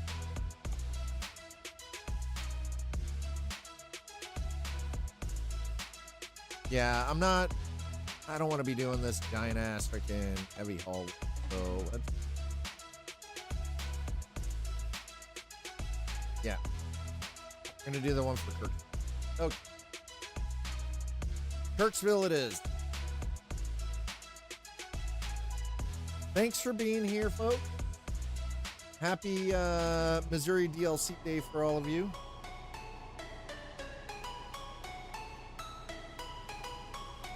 Momentarily.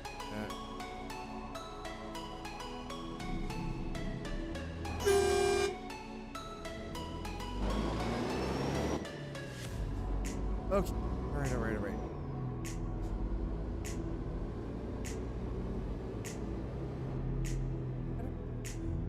My head is like a football, and I think I'm gonna die. Singing me, oh my, wasn't that a party?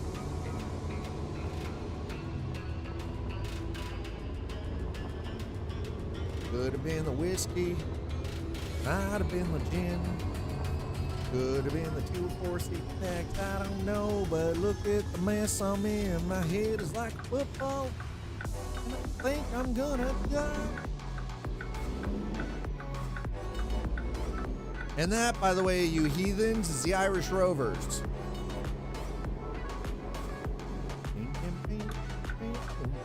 Okay, we're gonna grab this while we're here.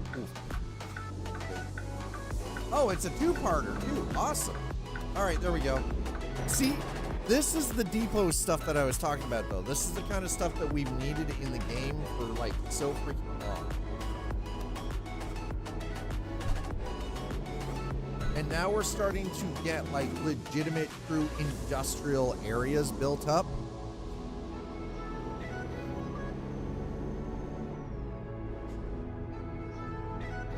And I'm totally here for it. Absolutely.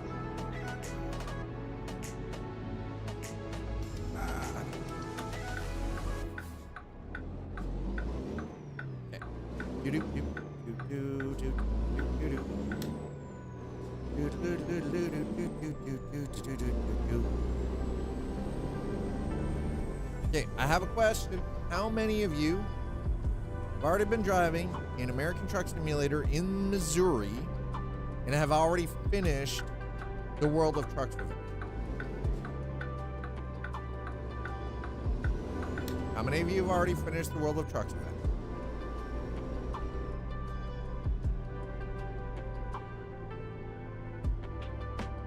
I know there has to be at least one human being here, at least one, has already finished the World of Trucks.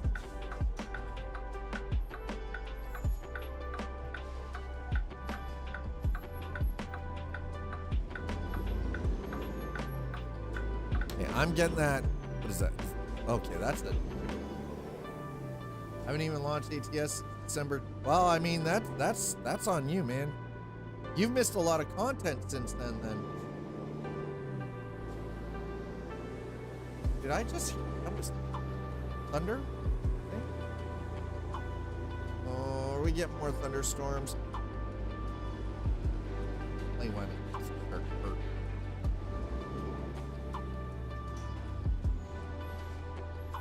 You realize that that's a lot of map and update, right? Are you even? It's probably been just as long for you for Euro Truck, hasn't it?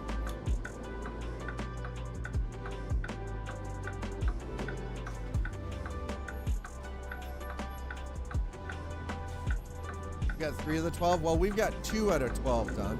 Let's grab number 3. Oh, there's that damp earth. Oh,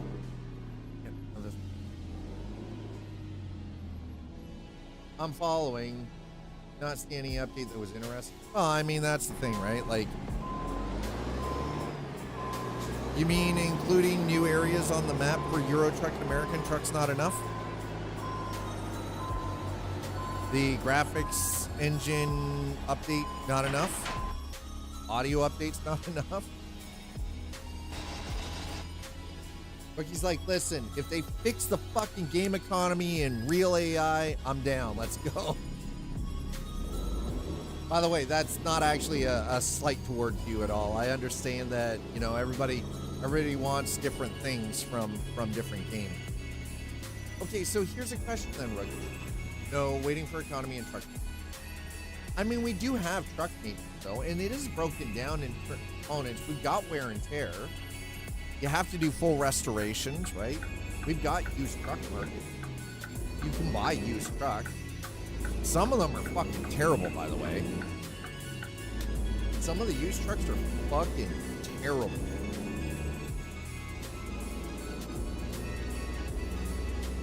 Like, here's the thing. If you stop at a way station and your truck hasn't been repaired, and by the way, it's not just damage. It's actually wear and tear now. Like, it's general wear and tear.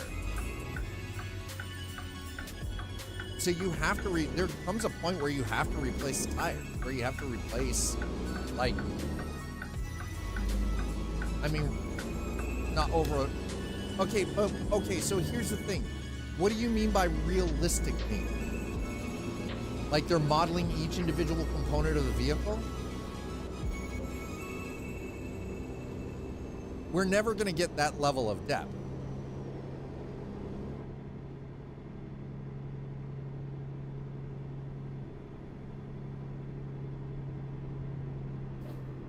Not that deep.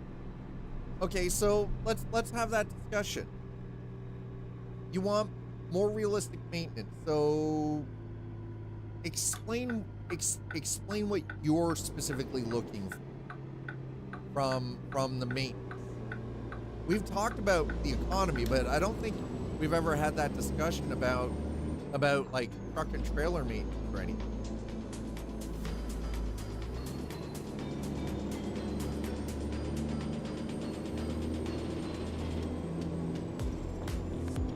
Now, we already know that part of the problem regarding the trucks and the trailer, regular maintenance per truck manufacturer. Okay.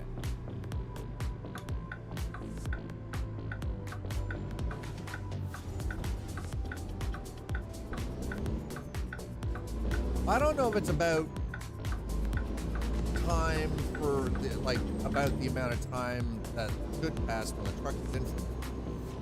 I don't think it's so much that. So, okay, let's start this from the aspect of regarding licensed truck and trailer. So I think the problem is with the maintenance is there are, now I don't know how you feel about this, Rookie. I know that there are people in the community that they want to see like the truck damage and everything, but again, because of licensing agreements, manufacturers aren't going to allow for it. It is what it is. And I think in some ways that actually directly ties into the maintenance. individual service, not fixing everything at once. I should be able to change oil without changing tires. To be able to rotate, replace tires, maintain pressure and stuff. Okay, I think I have a better understanding of what you're talking about.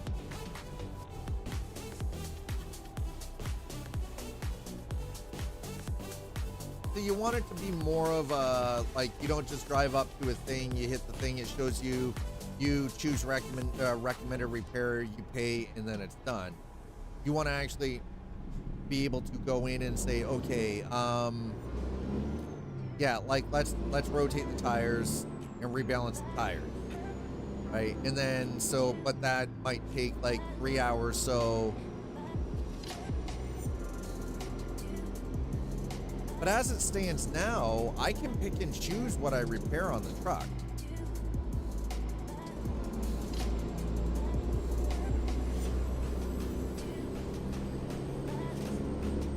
So like for well, when I get to a spot where I can show you that.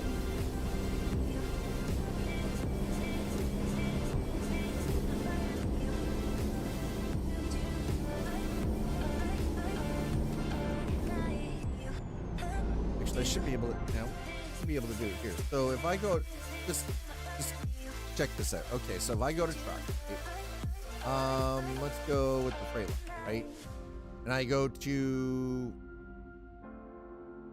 oh, right. I actually have to, no, I don't want to do drive it. I don't want to do upgrade. Okay. No. I actually have to be at a garage. Fuck.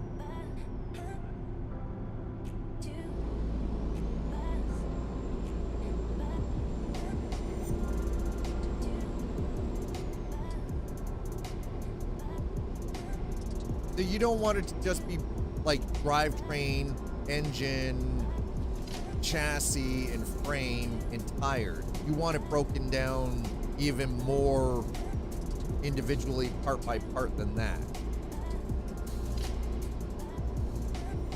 So like you only replace the front tires instead of all of the tires.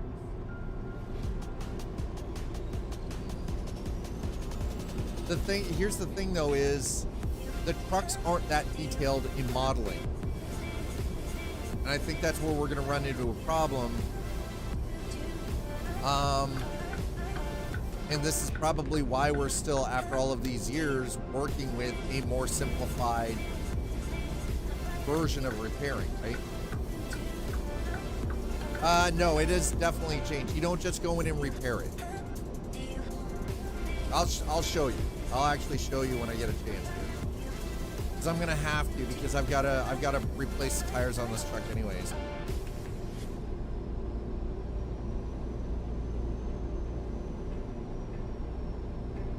Yeah, no, a lot has changed in that respect. Like, we can buy used trucks now.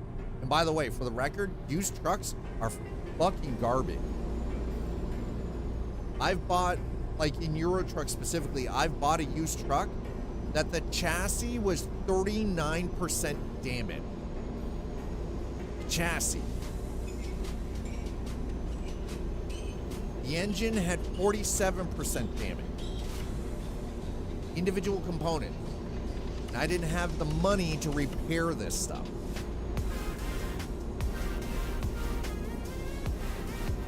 I had just enough money to replace the tires on the truck, and that's all I did. And by the way, by replacing, it wasn't like going into the configurator, because if you're buying used, you don't get to configure the truck. It's an as-is. So I can actually show an example of that right now. Like if we go in here into services, right? You go to used truck, right? So this one here is a 2-star, right? Maintenance plus 85%. See, the engine 19%, gearbox 16%, chassis 25%, body 21%, tires 17%. Now, I can choose to repair each one of those items.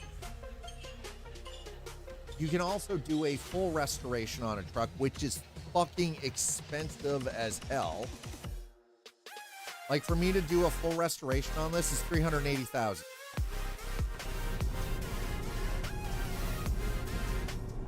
And I mean, what do we got on this right now? 107,585 miles on this truck.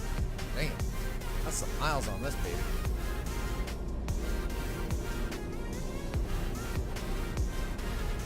Now, they did have to change, in order for this to work, they did have to actually do some work to the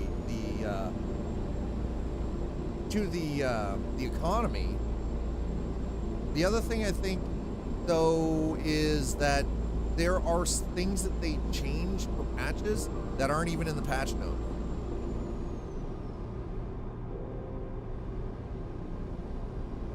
Not everything that they do is added to the patch notes.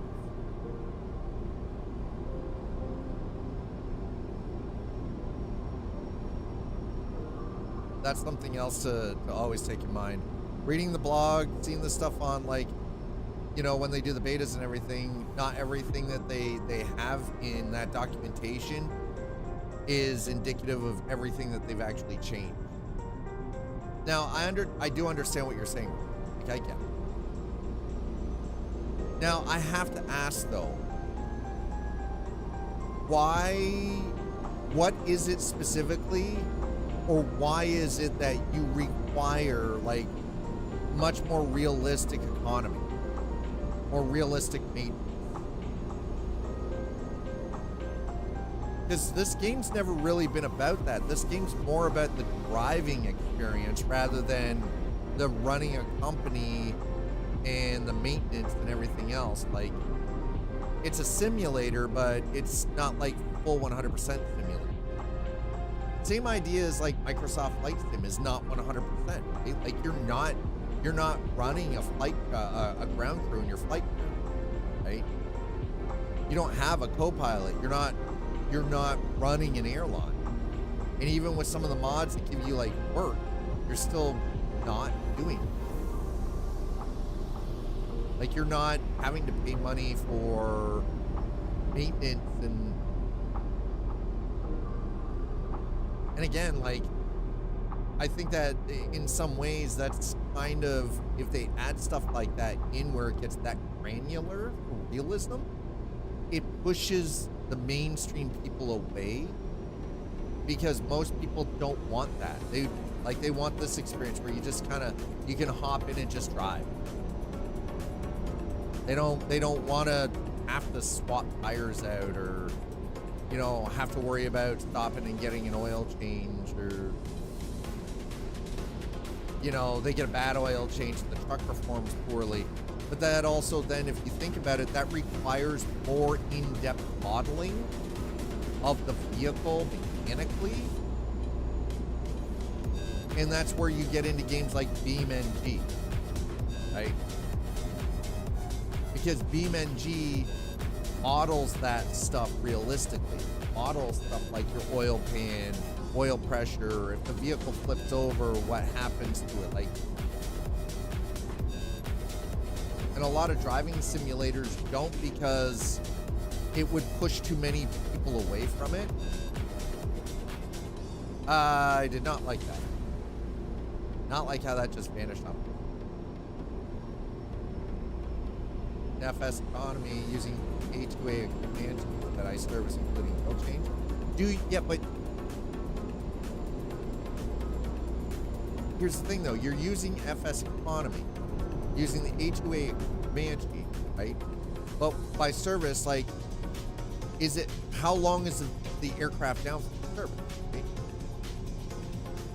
That's what I'm saying. Like, is the aircraft unavailable for a certain amount of time while it's being serviced? Because that's something else that would actually have to be added to it.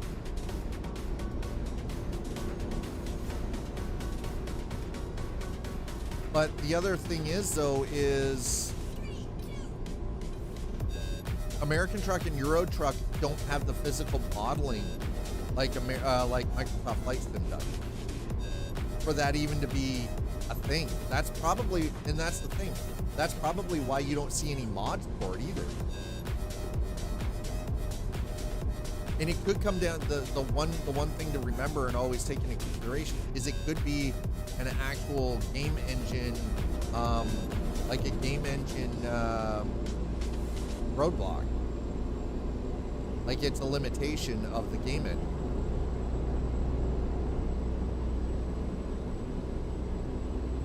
Because sometimes that is always a factor too, and I think that's something that a lot of people forget to count. Is that game engine plays a huge factor in development of a title. I wouldn't say it's necessarily a limitation of will. Okay, explain how you think it's a limitation of will. How do you know it's not a game engine limitation? But also, how do you know, again, like, that this is one of those things that a majority of people don't want? So why would they focus on it if it's not necessary for the success of the game? Like, I understand it from your personal perspective, but I'm also looking at it from the business side, from the development side, the business side. Number one, there are a couple of factors that could be at play. It doesn't necessarily mean it's a limitation of will. It could quite possibly be a game engine limitation that doesn't allow them to realistically model down to that level of detail. But it's also not detail that is actually important for the success for them either, right? No. Again, again, I think it comes down to the, you know, you're one of a few that want this, but the vast majority of players don't. It's not even. It's like, it's kind of like the argument with the people who are currently playing Stalker 2, who are complaining about the lack of A-Light, like the original Stalker had. Whereas the majority of people who actually have been playing Stalker 2 and enjoy it, it's not even a factor. We don't miss it. We don't miss the game because it was never important to us in the first place. It was not important to the enjoyment of the game.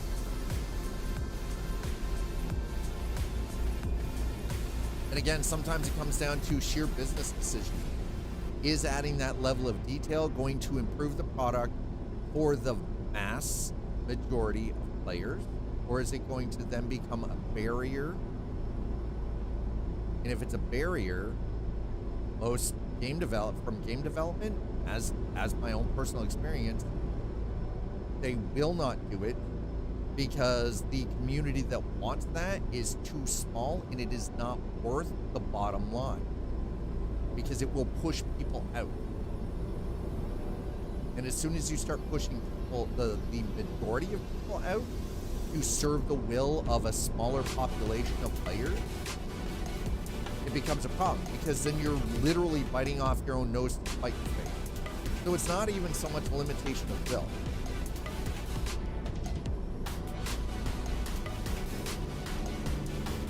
Like, we already know that they're doing all sorts of work to improve day-night cycle, to improve the visuals, to improve the weather and everything else.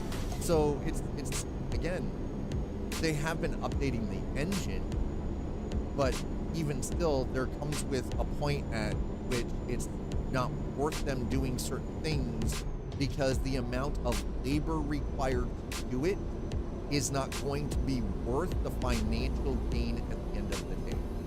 You're actually it ends up becoming, you know, it ends up becoming a major loss. There is no gain to it.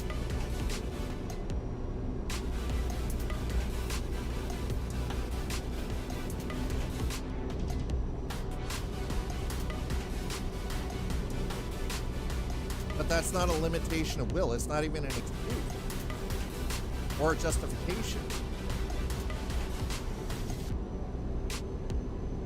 No, you're right. They don't see it as critical because, again, you're one of few people who want that, and it's not critical for the success of the title.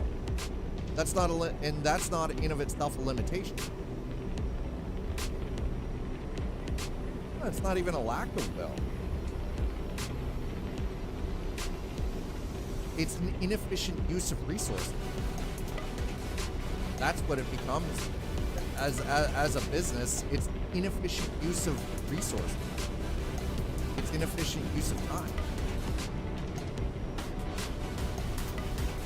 That's what it is. It's not lack of will. They could possibly do it, but they don't see the necessity in it. And for them, it would be a waste of resources. It's inefficient. Because again, it's not important to the success of overall success of American Truck and Euro Truck. Yeah, exactly. It's not lack of will, it's lack of demand from the player. If every single person who played American Truck and Euro Truck wanted that and complained about it, they would probably make it happen. But because again, it's a vocal minority that want that, but the vast majority of players are quite content with what we have. So it's not even lack of will, or a limitation of will.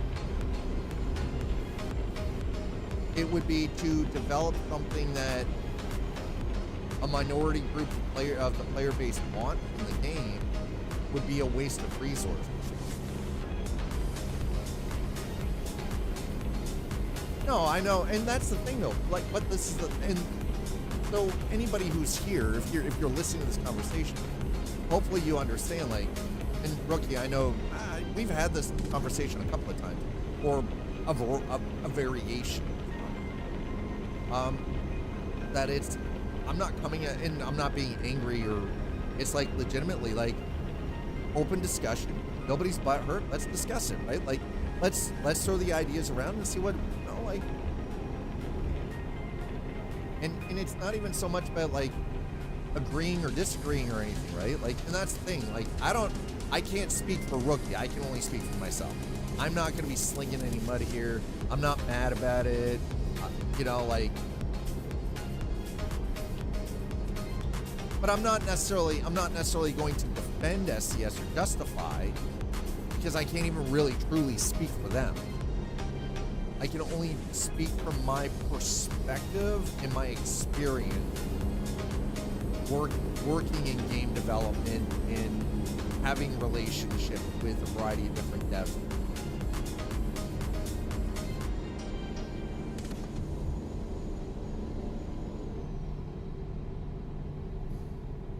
Suspected spam. Yeah, I'm going to answer that phone call. I'm going to get right on it. Let's go.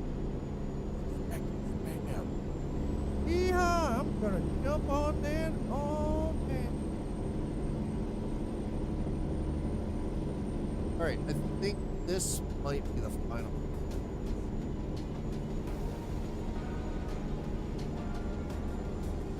That Advil is not kicking in the way I'd hoped.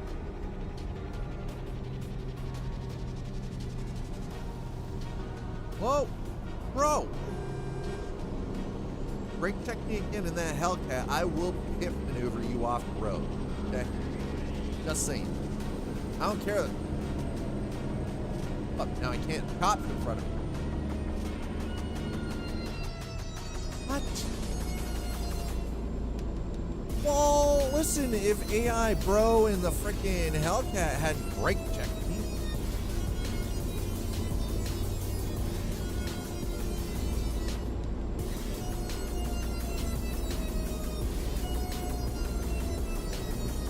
Oh, there we go. Okay, we're good.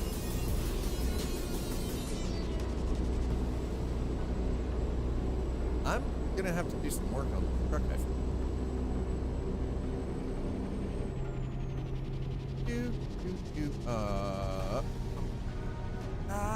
Slow down.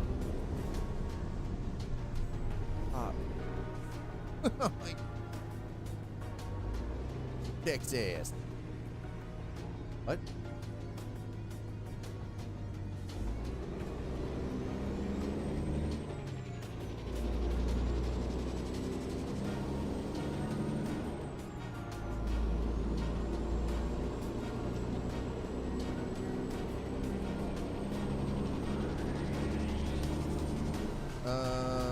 but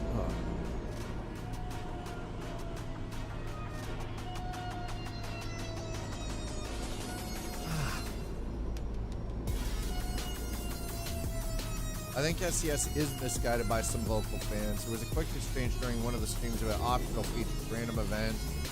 Some say disable it because they didn't like the lack of options for users. So this was taken as proof that optional features are bad, not that SCS should do a better job at choosing what features and how to.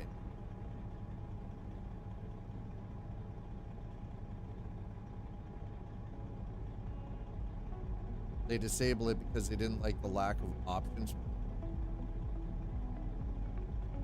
Okay.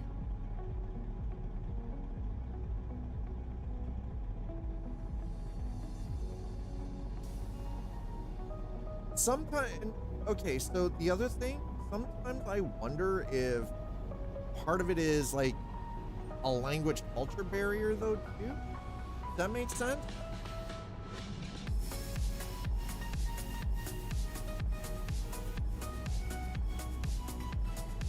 Like they understood it as like, okay, well, we just don't do optional features, rather than I think sometimes the problem is people do not know how to constructively criticize titles that they enjoy or they want to see improved, right? Does that make sense? They criticize, but they don't do it constructively to provide, you know, solution or sort of a direction.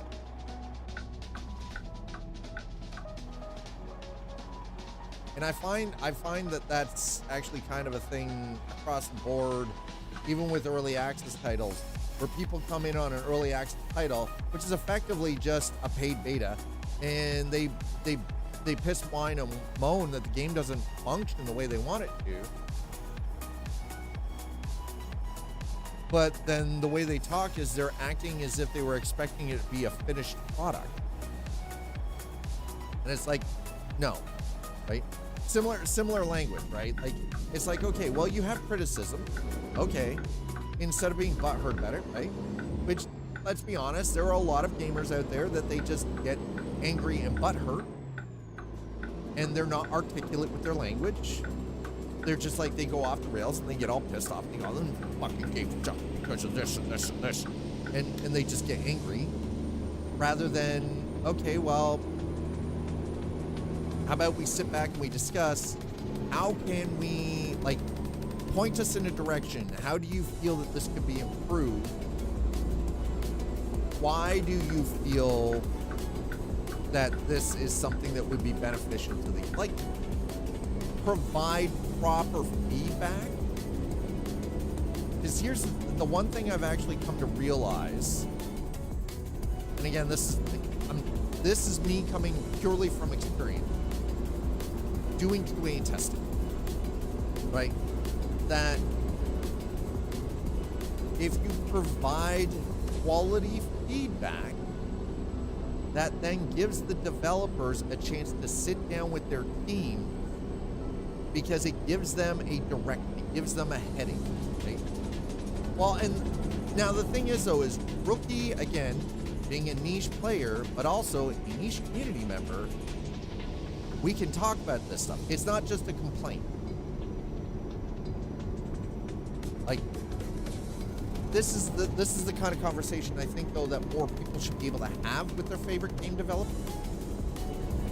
But the other problem is recently there are a lot of game developers that take any form of criticism, even quality criticism, like proper feedback, quality, like, hey, you know, like, there's a couple of bugs here are some suggestions for direction, right? You kind of give them the coordinates on the GPS, like, this is where you pick up the stash kind of thing, and they get mad about it. Like, even developers kind of like, so I think there's this massive disconnect. Number one, there are a lot of gamers out there that they just like to complain, right? Well, yeah, I mean, yeah, just like people who complain about no internet when the power is out during a weather event. I've seen people complain about like losing cell service, and it's like, you guys do realize that sometimes if the power grid goes down, towers have no juice, cell service goes down.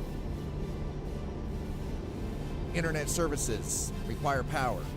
They go down. You know, like, no, I do get what you're saying. I absolutely understand what you're saying. But again, that comes down to they don't understand the technology that they're using. Now, I know this is going to come off as very ignorant. I understand that. Fair warning, okay? You get offended by what I'm about to say, that is on you. I'm not responsible for that. I'm giving you fair warning right now. I used to believe many, many years ago that before you bought a computer or any technological piece of equipment, that you should have had to have taken a course and passed a fucking test. Because if you are buying something that you do not understand how it functions, you shouldn't be buying the fucking thing at all.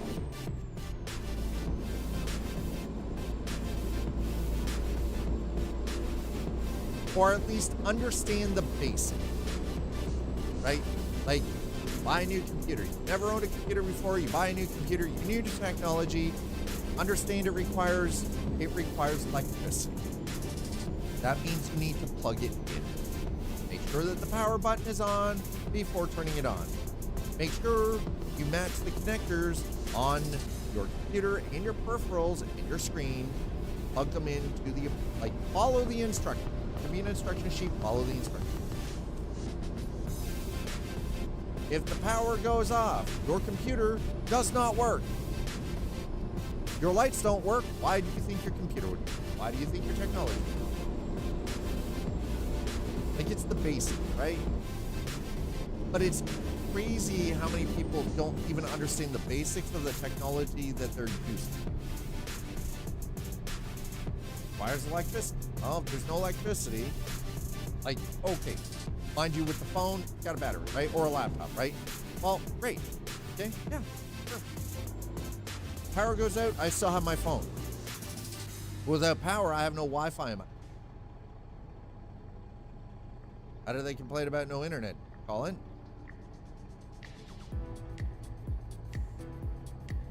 Or, well, usually this is my account, and because I saw this on Facebook yesterday. So we had, last 2 days, we've had a variety of different ice storms across the province, right?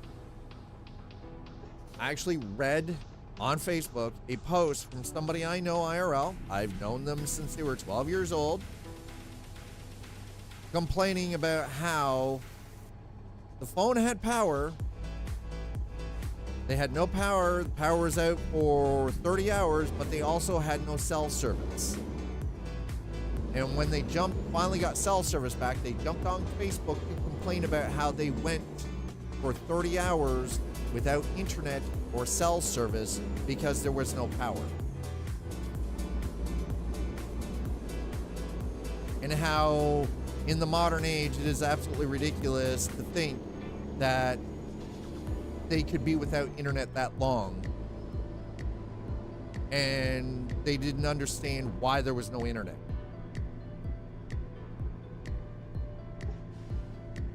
Pardon? Yeah, your cell phone was working. But if there's no power in the house, how do you expect your internet fucking your ISP router to work, to provide internal Wi-Fi in the home? But the local tower, the lights were out on it because the power was blown out for an entire region, for the entire county. And she could see, and she said, I could see that the lights were off on the cell tower, but I should have still had a signal.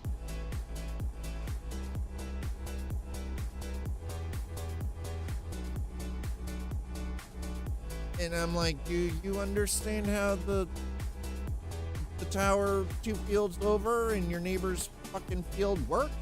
Requires power. There's no power. How is it gonna operate? If you have no power, your neighbor has no power, Your neighbor's neighbor has no power.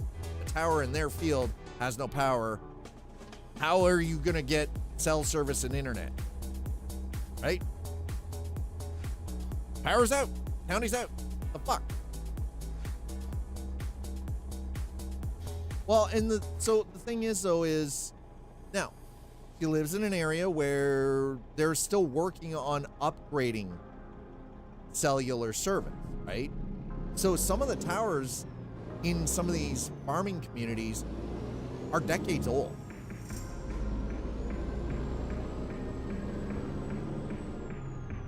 So some of them don't even have freaking battery backup or like diesel generators that auto kick in or anything, right? So it's like, what do you do? In my case, I'm like, no, fuck it. I just suck it up, do without. Like because I have an understanding of how the technology that we rely on daily works. I know that, you know, like, hey, when they get around to it, they can fix it, whatever, right? They get around to it, service finally gets upgraded. Okay, cool, right? Maybe we'll get like 3 days of backup.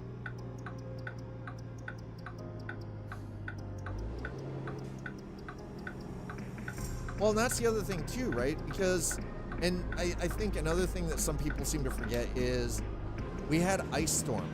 Some of these places got like 2 inches thick of ice on everything. Shit was broken. Power lines were down. Trees were fucking demolished. It was ridiculous.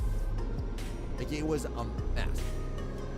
But the other thing is, I think some people forget is that environment can sometimes also play a major factor. Technology is so everyday now that it is abstracted like food is in modern systems. Yeah. During Katrina, a plan was floated to use temp towers on balloons. Right? And that's the thing, like, long term, there's obviously gonna be solutions, right? But again, I don't think they were expecting for the power to also be out for like freaking 30 hours. Right? And the other thing too is like, yeah, you could be working with like, or using a specific service, but these services take time to update, right? Like, they can't just, if they've got, 1,000 freaking towers across an entire freaking province, right? Or, sorry, a few hundred towers over a massive area, they're going to take care of the ones in the built-up, urbanized areas first, because that's where their core business comes from. And then they'll move out to the more remote areas and work their way out. Well, out of all of that kind of stuff, though, is you're also going to get stuff that's going to get left till the very last, right? And that's the thing. Some of these rural farming communities, like, shit, they're still using phone lines, right? They're not even using fiber yet. Like, they're not, like, they're using, like, ADSL. Right? You want television, you've got to have satellite because there's no cable. Like, and it's crazy to think.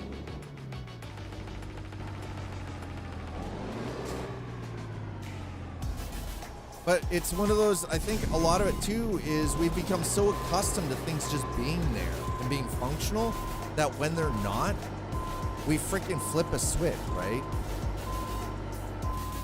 But in a lot of ways, that kind of does come back to the whole gaming thing, right? It's like this weird, FOMO, like, oh my God, that's out.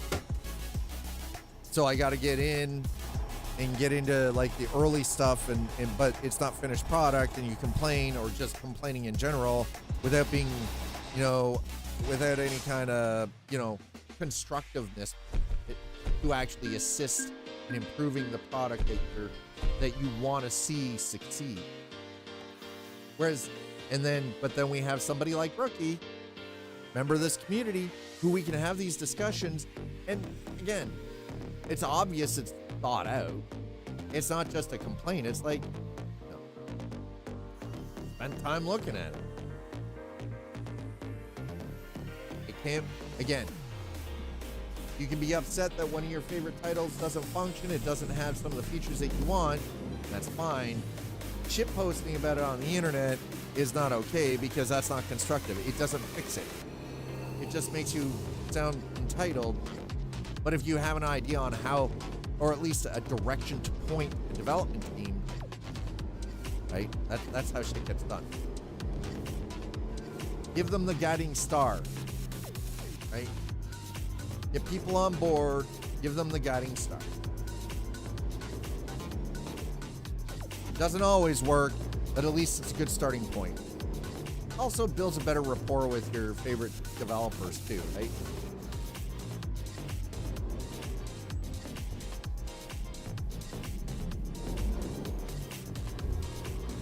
Oh my god, oh.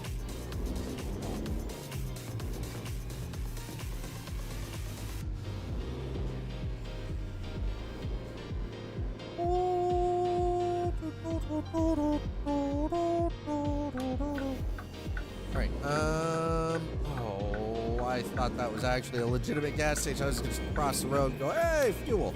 No.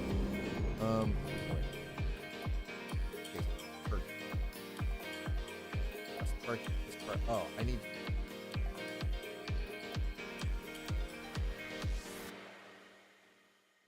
All right, we're gonna come down this way because I need to check the vehicle anyway. So I'm gonna head down the road here.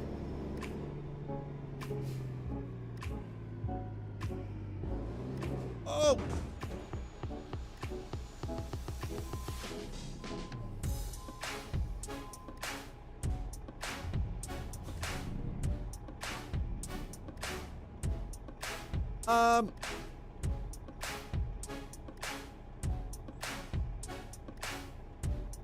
I didn't get a ticket, but that dude sped off pretty damn fast. Do you think he was worried about the cops being involved? Must have been up to something sketchy, huh? Only thing I can guess. The answer's up, no good.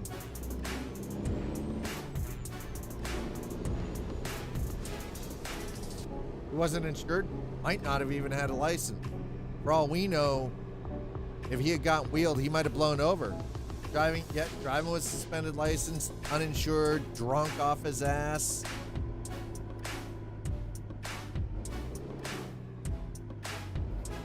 Can we give him another nudge? Or no, I have a license. Fuck you. I actually have a license. I have a driver's license, thank you. I've had my driver's license for almost 2 years now. I went and did the thing, okay?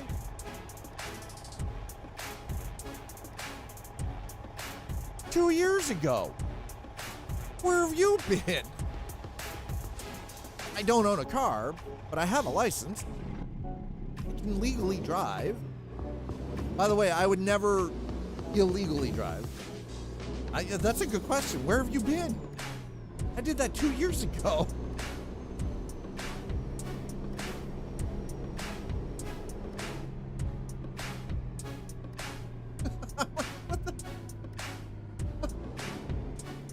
I've talked about driving up with my kids.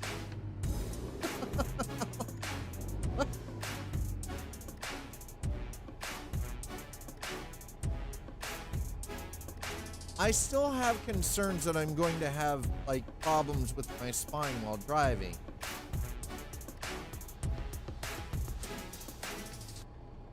Well, my partner and I are going to be moving in sometime in the course of the next little bit together. She's got an 18-year-old daughter. So, not my own, but I guess sort of like a stepchild.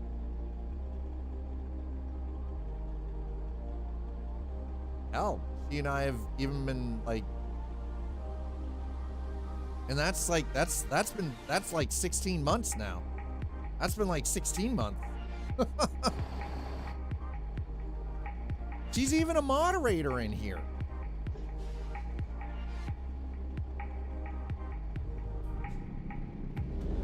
He's an active community member. You know, I was about to say, I know you've been here. What the hell? How did you miss out on the important conversation? Rookie. Rookie missed out on the important stuff. We've been talking shit about video games. Mind you, that's kind of important too. It's different. It's different. Okay. Okay, so we're at the garage, right?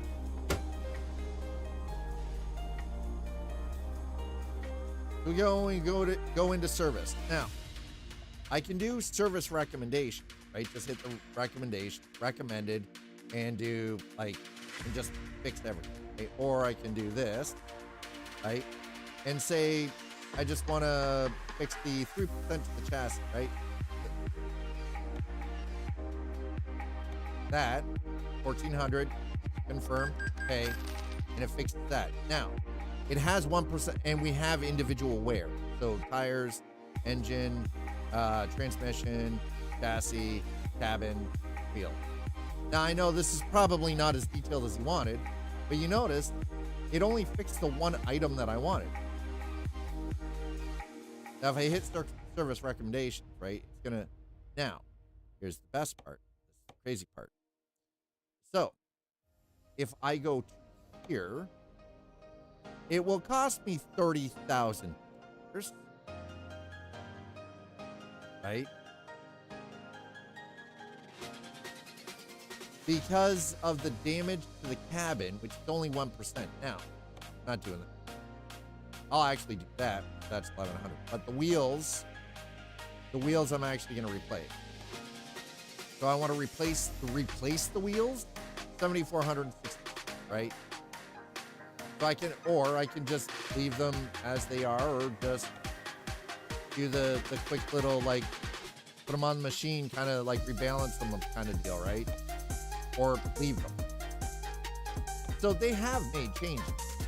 Now, it might not be as detailed as you want, but they have actually made some changes.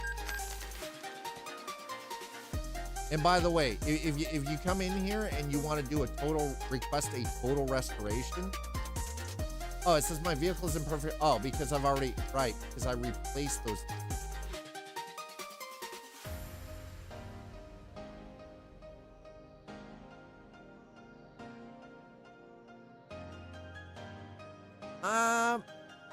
Fucking what? Okay, that didn't quite work out the way I was trying to do it. But anyway, get what I'm saying. They have changed. There has been changes. Now again, it's probably not as in-depth as you want, but it is a step in the right, generally in the right direction. And it is across the board for both Euro Truck and America. So both titles have that, just like we have the used truck market. Now I'm warning you, the used trucks, fucking terrible. Not asking for much. Now do monthly insurance payments, garage property. Okay, that I can get on board with. I can totally get on board with, like, monthly insurance payments, garage property bills. I can get behind that. Yeah.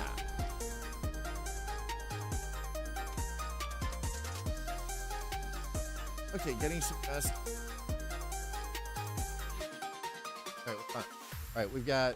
All right, I've got 3 out of 12 done. That's nice. Okay, we got 3 out of 12 done.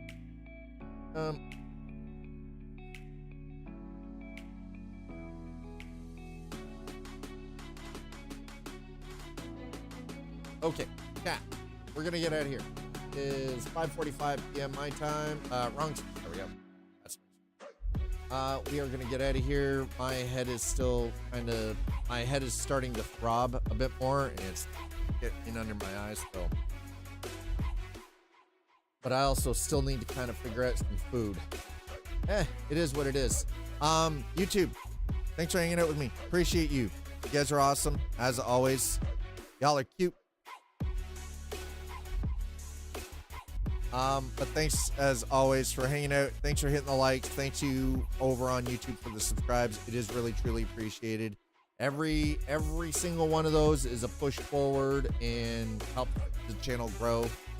So thank you for that. Twitch, as always, thanks for dropping follows. Thank you for subs and resubs. Thank you for gifting subs. Remember, regardless of where you gift subs, if you gift them here, you gift them elsewhere, you're not only helping out your favorite creator, you are also being kind to other members of your community. So thank you for that. Thank you for the bits, and as always, thanks for doing that big old tippity tip. Oh my. We're gonna get out of here. YouTube, I wish we could raid, or I wish I could take you with us while we raid on the Twitchels. Unfortunately, we can't. So, enjoy your evening. I'll see you back here tomorrow. Twitch, we're gonna go raiding.